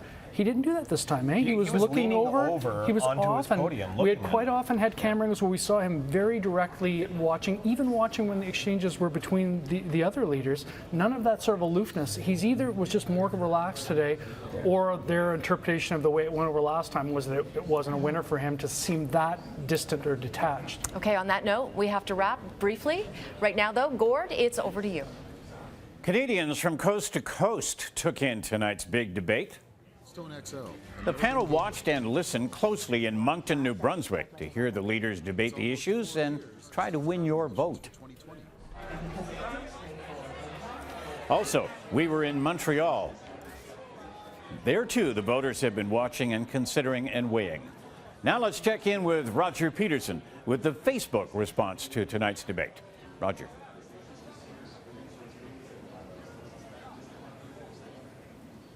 Thanks very much, Gord. It has been an interesting night. Kevin Chan joins us from Facebook. He's the head of public policy there. We've had several polls throughout the night. We started the night with who would be the best leader, who would be the one. And should we bring that one up first, Kevin, and then yeah, go sure. from there? So going into it, we saw that Mr. Harper was clearly the one that had the most conversations attributed to him on Facebook. That was the last 2 months. And we saw Mr. Trudeau as second, Mr. Mulcair, and then Elizabeth May as the last one. And now, though, with the conversations that went on throughout the night over the last 2 hours, okay, well, you know what? We've got the wrong one up. Let's just discuss this one right now. This is what we're looking at for issues during the debate. Originally, there were a far different lineup here. The economy is still number one, but it's environment and energy that has moved up significantly tonight. And we saw quite the change with that. It was number 6. It was like a fascinating look at real-time conversations during the debate among Canadians across the country. And what we see is that environment and energy going into the debate, it was number 6. So nobody really saw this as a priority. And through the course of the debate and the jousting between different political leaders, we see that that's actually moved to number 2. So clearly the debate had this effect of moving the conversation on energy and the environment, vaulting it above governance issues, above foreign policy. So that's a really interesting change in the conversation. It does, and it makes you think where this might head down the road. I mean, I know these are just conversations, but conversations are what can change elections, right? People talk, and that's how things come about. So, and what I'm trying to, if we could go back to the second one, or the original one with issues, if we could bring that back up. just what was second, and environment was sixth, but it's been a bit of a swing. Yeah, I mean, I think we had the economy number one, we had sort of governance issues as number two. That's right. And again, energy was number 6. And so we have 20 million Canadians on Facebook who are talking about political things. And so this is a very interesting way to sort of see in real time how is that conversation changing on Facebook as people are engaging with the leaders and with the parties for the debates. Okay, and if we can bring up those leaderboards now and take a look at how it shapes up from before and now after the debate. So this was the most discussed leaders during the debate. No surprise, Stephen Harper was first before, but the big one is Elizabeth May. That's a surprise. Right? Yeah, really. I mean, when we go back to, again, the most talked about or most, the most conversed moment on Facebook, it really was Elizabeth May. And we see that bearing out again in terms of the conversations during the debate. So we see that Elizabeth May has vaulted above Mr. Mulcair. She really seems to have stood out from the crowd, from the 4 leaders that were out there. Elizabeth May seems to have punched through. And in terms of engagement on Facebook among 20 million Canadians during the debates, she's really moved herself forward and really positioned her well coming out of the debates. And that is showing from that moment we used earlier in this hour, talking about when she talked about energy and consumption and reduction in pollution, was it only came with a recession. That's and right. that was the moment that people were talking about the most during this debate. It just seems like whether it's what she said about the energy, and environment and the debate there, or if it's about who really shone in the debates, she's really been able to stand out. And so that's a very interesting finding. And again, this is based on real conversations with real Canadians across the country.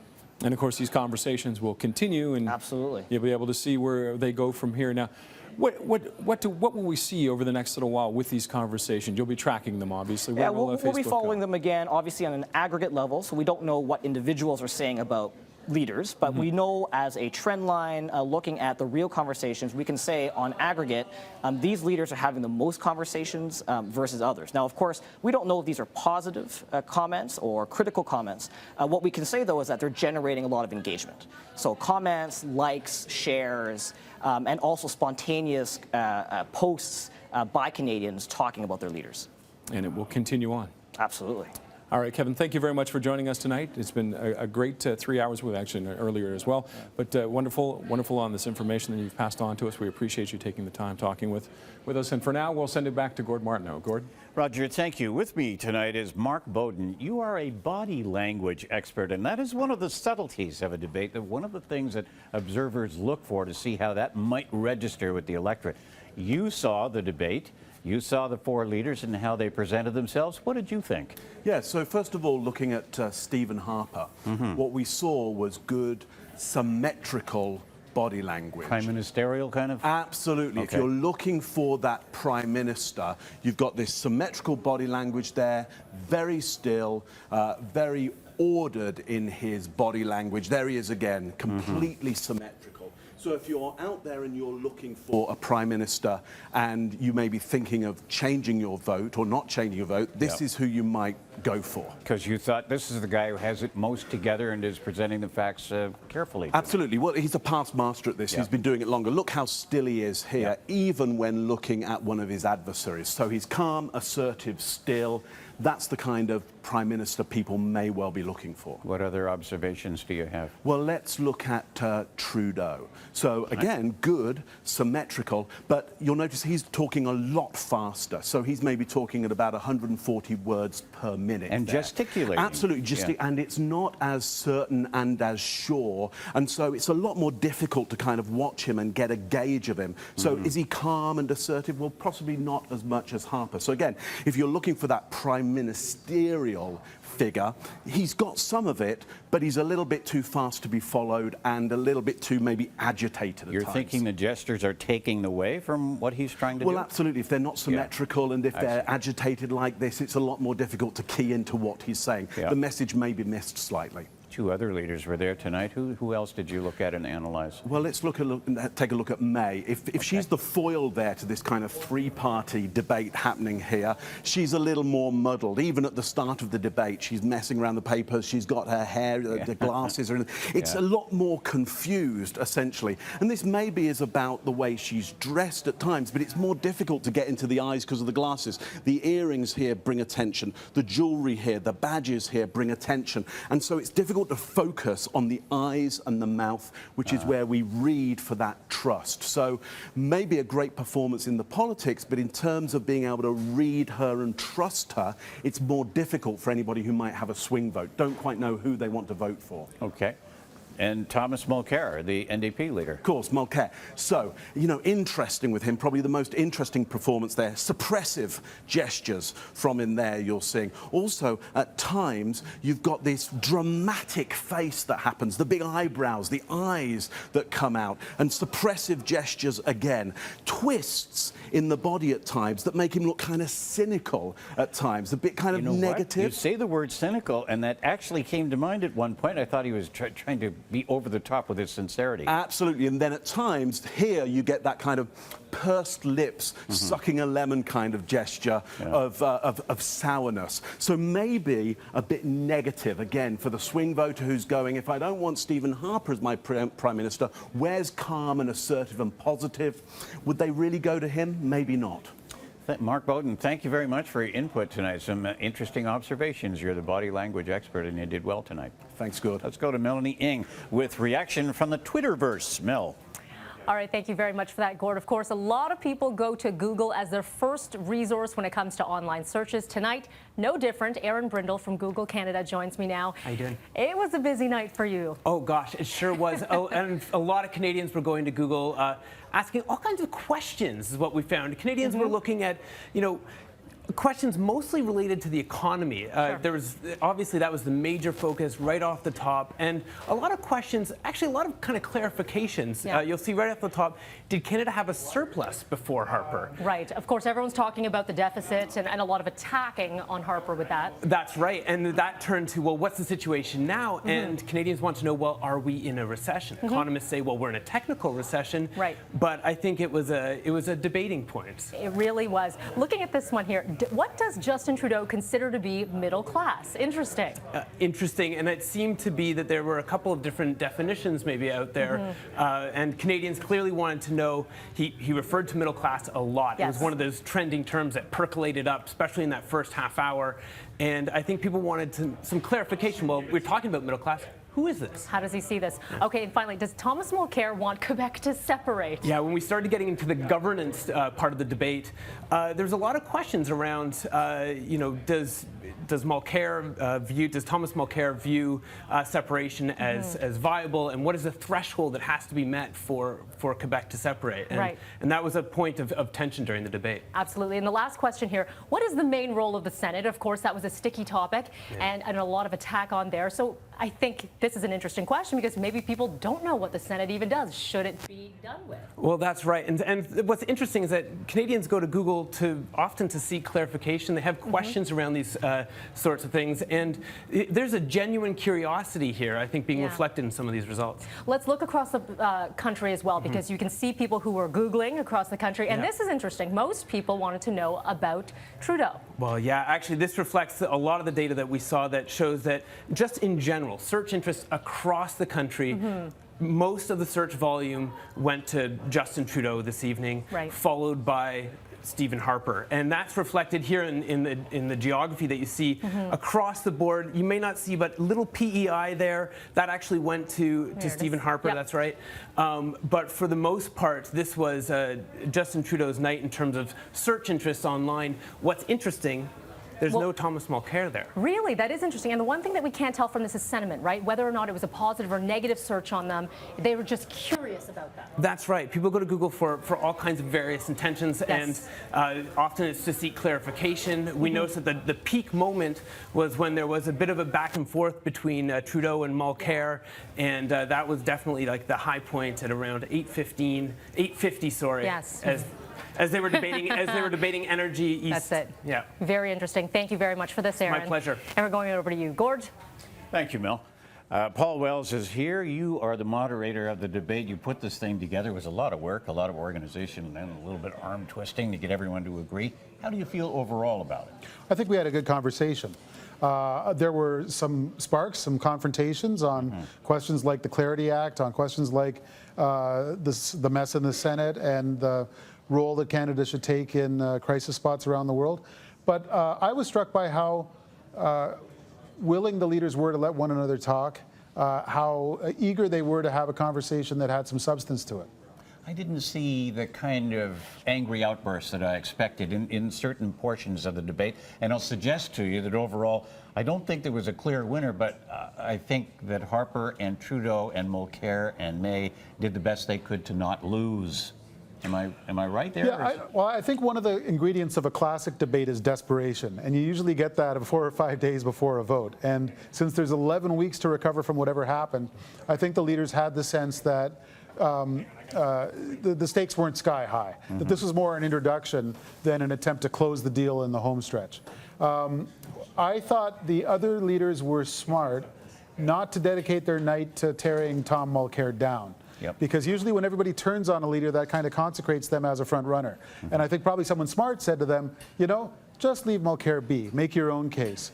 Because Jim Prentice's fatal mistake in Alberta a few months ago was to spend the night trying to tear Rachel Notley down, and all he got done was to remind people who Rachel Notley was. I thought Stephen Harper, they ganged up on him, but he wasn't that bloodied at the end of it, and I thought Tom Mulcair looked a bit like he kind of tried the granddad approach. Yep. Very laid back, very soft. There were a few ways in which it was evident that Stephen Harper has done a lot of these debates before. One of them was that he didn't at all mind when I intervened to ask another question, because he was not particularly nervous that I would drag him onto unfamiliar territory. When you're the Prime Minister and you have been for a decade, there just is no unfamiliar territory. And so I found it was easier to have a genuine kind of give and take with Harper than with some of the others who were very eager to make sure they got their message out, even if it meant stomping all over the moderator. Thanks for all your work that you put into making this debate a success. You did a great job, and thank you very much for your insights. You gave me insights. some good tips, and I appreciate it. Tried to give you some good ones. Thanks. Thank you, Paul. Here's Cynthia Mulligan with the panel.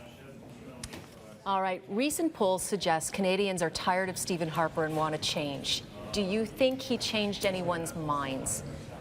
No. What he did is reinforced the 30-odd% that were already seriously looking at him and considering voting for him. He didn't scare any of them away. I don't think any of them are going to switch allegiances tomorrow morning. But he certainly didn't buy any new voters with tonight, and I don't think there's a chance for him to even do so. What he needed to do was to convince those 30% that changing their votes would be risky, and I think he did that. He needed the swing voters who are almost all Liberal to Tory swing voters. He's not picking up NDP votes.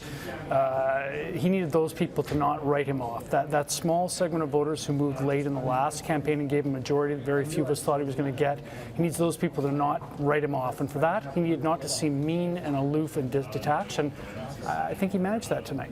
And I think moving forward, he's going to have to make some changes to the campaign to try and steal more of those Liberal voters over to the Conservative side. I don't think he fully achieved that goal tonight. We'll see how he does in the rest of the debates moving forward. What about Mulcair? Because he's now under scrutiny like never before. People are actually wondering if he could be the Prime Minister, the first NDP Prime Minister in this country. How do you think tonight fared with that? Well, he did well in a couple files, but what he really needed to do was to convince people that he had the economic vision and the economic plan to get people back to work, and he just didn't do it, I don't think. I don't think he really slam dunked that one. I think Elizabeth May probably sounded more coherent on the economy than Thomas Mulcair did tonight, and I think that's pretty strange. And Justin Trudeau's attacks on him, basically saying your minimum wage raise is going to only help a handful of people, I think that's pretty devastating.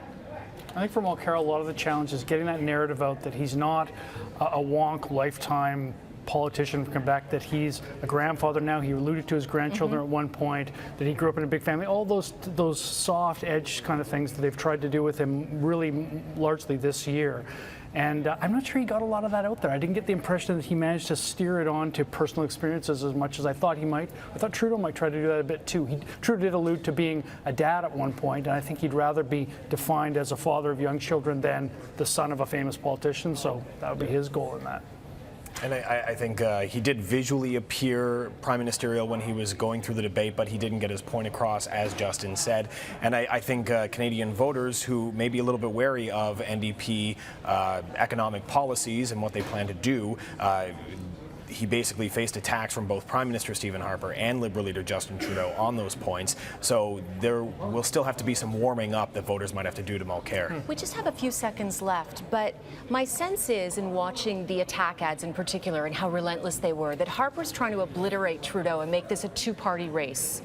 Do you think he's managed to do that, or is it still a three-party race? Oh, I think it's a three-party race. I don't think anyone was obliterated tonight. I think we've got the polls showing, and I think the sense of things. If you looked at that stage, it was a multi-part kind of debate. There was no sense where you thought, it's really about these two guys. Okay, afraid we've got to go. That's a wrap. Gord, back to you. It is a long road until Election Day, October 19th, but tonight this federal campaign has taken a giant step. In the minds of some viewers, perhaps a decisive step. We as a nation have been able to weigh the words of all four leaders, and perhaps in the course of our coverage and analysis tonight, some minds may have been changed. And no matter who ultimately wins your support, we do hope you do vote when the time comes. Thank you for joining us.